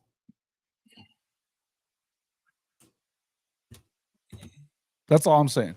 Not telling you that I guarantee Notre Dame's winning. I'm not going to guarantee that shit. I think it's probably the best game of the next round. I think it's going to be a hell of a football game. What's the spread? 1.5 or something? Oh, I think something like that. Yeah. I mean, Vegas agrees. You know? It's going to be a hell of a game. I think Oregon and Ohio State will be a pretty damn good game too, because it was a good game last time. But I just would tell you that I think it sucks that this game isn't happening around later when it should. Yeah. I think that sucks. Agreed.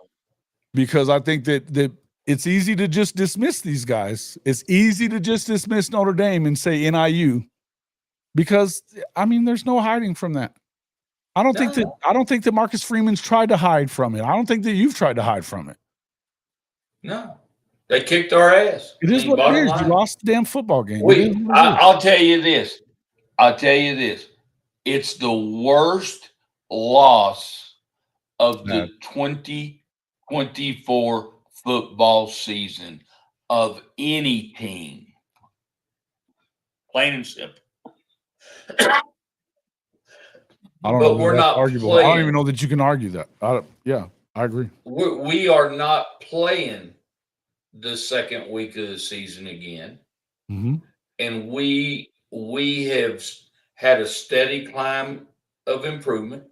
Mhm. I've already said, guys, How many people? we haven't played How many the people were toughest over there schedule. picking Indiana last week? Think about all the people that were picking Indiana last week. Oh my God. It was happening. Yeah, tons of people. Mhm. Tons of people. But I've already said, guys, no, it's Notre Dame that's got to win a big ball game like this. We already know. You can give me all the facts about, like Shotty was giving me. In the present time, we've beaten Notre Dame 3 Shit, not this times. year you haven't. But You haven't.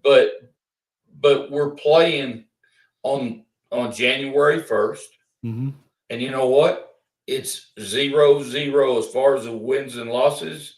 It's 0-0 on the scoreboard. We will find out on that day. But the pressure, honestly, is on the Irish. But you know what? Is it though? Hey, Is it when nobody thinks you're going to win? I think the pressure is squarely on Georgia. And I think that a lot of that comes from this SEC shit. Everybody's dogging the SEC right now. The SEC ain't worth the shit. You know, they got a bunch of teams that had 3 losses, blah, blah, blah, blah, blah. And then Tennessee went and gagged their asses off. Not that they shouldn't have. Not that I thought necessarily that Tennessee had to win. We did pick them, but I didn't think it was going to be a blowout for certain. But I think that there's a lot of all this hate headed towards the SEC right now. It's kind of ramping up those expectations more. Yeah. So who do you believe that can deal with the pressure more, Georgia or Texas? The brand has finally returned. Fuck your brand. That's what I think too. But so I think that you have a better opportunity right now. If you're going to do it, I think that Georgia's the best team to do it. Yep. But I think that either whoever wins this game, chances are they win the Natty. I think you're right, Jason. That's what I think. I think you're right. They'll damn sure be in it. Tiger, they were. Can't believe in case they pulled that game off the way they were playing. Like, yeah, dude. Yeah, I was just I had it up over here. I've been watching it here. Wow, go figure. What the hell was Tennessee doing? I don't know. I mean, they had 16 fucking yards in the first quarter. Yeah. They were awful. Bad football, man. It's bad football. Yeah. And I mean, you can blame it on their defense, I guess, if you want to, but when you give them that many possessions, they're going to get you. So did I hear Nico might be leaving into the portal? Or is that just BS? I mean, you've got idiot fans that are saying they want him to. And he was the guy. He never quit. I mean, the guy he was the one guy you didn't see hanging his head. Yeah. He wasn't hanging his head. That dude was out there balling. Everybody disrespecting Dylan Gabriel. He's a trickster. You got to watch these running and passing quarterbacks. I watched all that day. Today. All day today. Hey, I think that DG is fine. He's no hate coming from this angle on Dylan Gabriel. None whatsoever. You know how I feel about it. My concern with Oregon right now is what I saw defensively out of them against Penn State, who doesn't really run the ball very well. Doesn't really do anything very well on offense. They put up a lot on Oregon. That's my concern right now. Now, their pass defense has been really good. They've gotten to the quarterback. Mateo Uyunglele has been killing it, true sophomore. But their running game, their run defense, man, they had 300 yards on them, right? 300 yards. That's a concern because you're going to get some running game from Ohio State this week. You can bet your ass. You're going to get some from Ohio State, and then you'll get them from Georgia. You'll get it from Notre Dame. You'll get it from whoever you run into. You're going to get some running game, especially after what they saw. Yep. Don't think for a second that they're not going to run the same damn plays that were gashing your ass. So that's a concern. I don't think it has anything to do with Dylan. I think it has to do with, number one, you've got a coach that's still fairly new to the game as far as head coach is concerned. He's won exactly 2 big games, and they were both this year. So I know everybody's really high on Dan Lanning. I think the jury's out on him still. Just my opinion. Somebody asked, okay, so missed a lot of the show. Did you say it will be JJF's offense or Arbuckle's? Listen, I know that what Chris Mason said, no disrespect to Chris Mason. I think that it's pointing to more of Arbuckle's offense being used than what they're giving you, than what they're saying around the Switzer Center. Agreed. That's what I think. Yeah, I'll be going live after the game tomorrow. For sure. Oh, Sooner Legends. Yeah. Thank you guys. Thank you guys for coming in. We appreciate it. I think that got any likes over there? How many likes we got over here? Let's see. 23. We've had 700 people in here. 23 likes. We got 44 likes. Oh, okay. 44 likes. It's a pretty small number for it's still 700 people. Still not great. No. I'd like it if we had more. Even throw up the dislikes, man. Come on now. So, all right, guys, I appreciate everybody coming in. Absolutely. Y'all are awesome. Absolutely. Great time of the year right now, baby. Absolutely, man. It's a good Lots time. of fun football. Hey, thank you, Underdog. Appreciate it. I appreciate everybody coming in. Why is JJF not fired? I don't know. Good question. Good question. In the end, look, I think he's on his way out. I think that Joe Jon this is the last one. That's the other reason I'm not sure that I trust that they believe in him to call the plays. Now, he may be calling the plays, but I think he may be calling the plays that are going into his ear. That's right. That's right. I think he may have a script from Ben Arbuckle that says what to call. That's just, and I haven't heard that from anywhere. It's not like, that's just a guess on my part. What I could tell you is go back and watch Teddy and Gabe from yesterday. There was an awful lot of, I get it that Joe Jon is calling the plays, and I know, but it just feels like it sounded to me like they're not going to be real surprised if the playbook is heavy on air raid. This is what I felt like. And I've been hearing it a lot of other places too. You hear it's just, and it makes sense. Why the hell would we go back to an offense that ain't worked all damn year? It's not complicated. Fuck. Love you guys, man. Love all you guys too, man. Appreciate it. Underdog. Y'all are awesome. Good to see you. Zias. Love y'all. How are you guys? Satterfield. I didn't say hi to everybody that was in here. Bishop Frank. Appreciate it. Mac. Guys, thanks a lot for coming in. Everybody. I hope everybody had an amazing holiday, Christmas, whatever you celebrate. I hope, I'm a Christmas guy, so I'm going to say Merry Christmas to everybody, but I hope everybody enjoyed their holiday. Maybe mostly just time with the family, getting to, be around loved ones and spend some time like that. That's an important part of it, right? Appreciate everybody for coming in, spending some time with us. Going to wish you all a happy New Year as well, but we'll see you tomorrow after the show, after the game's over with at some point for sure. Also, you're going to continue seeing us, man. This is what we do. This is what we do. We get on here and we talk football.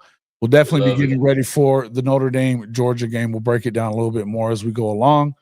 Expect to see me back here probably Saturday night for sure for, the nighttime show, the late shift in here as well. Make it coach in here as well if he can. But we'll see how it goes and everything. But I appreciate everybody coming in.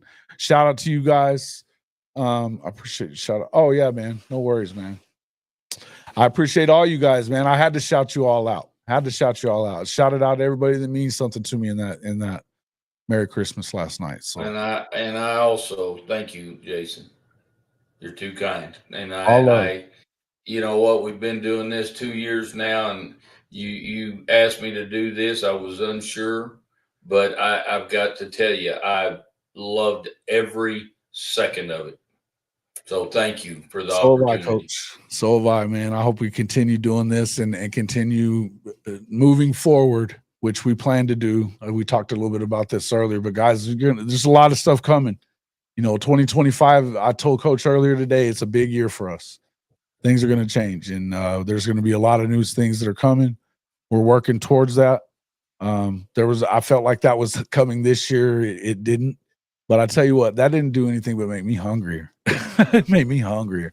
So I'm ready for us to move forward, and I think we are. And I think, you know what? Listen, it could be worse than how it is here right this second. Right? So t-shirts are the best, soft too. Some of those are really soft, man. I appreciate that. Yeah, we've got some new stuff up there, guys. We got some new stuff.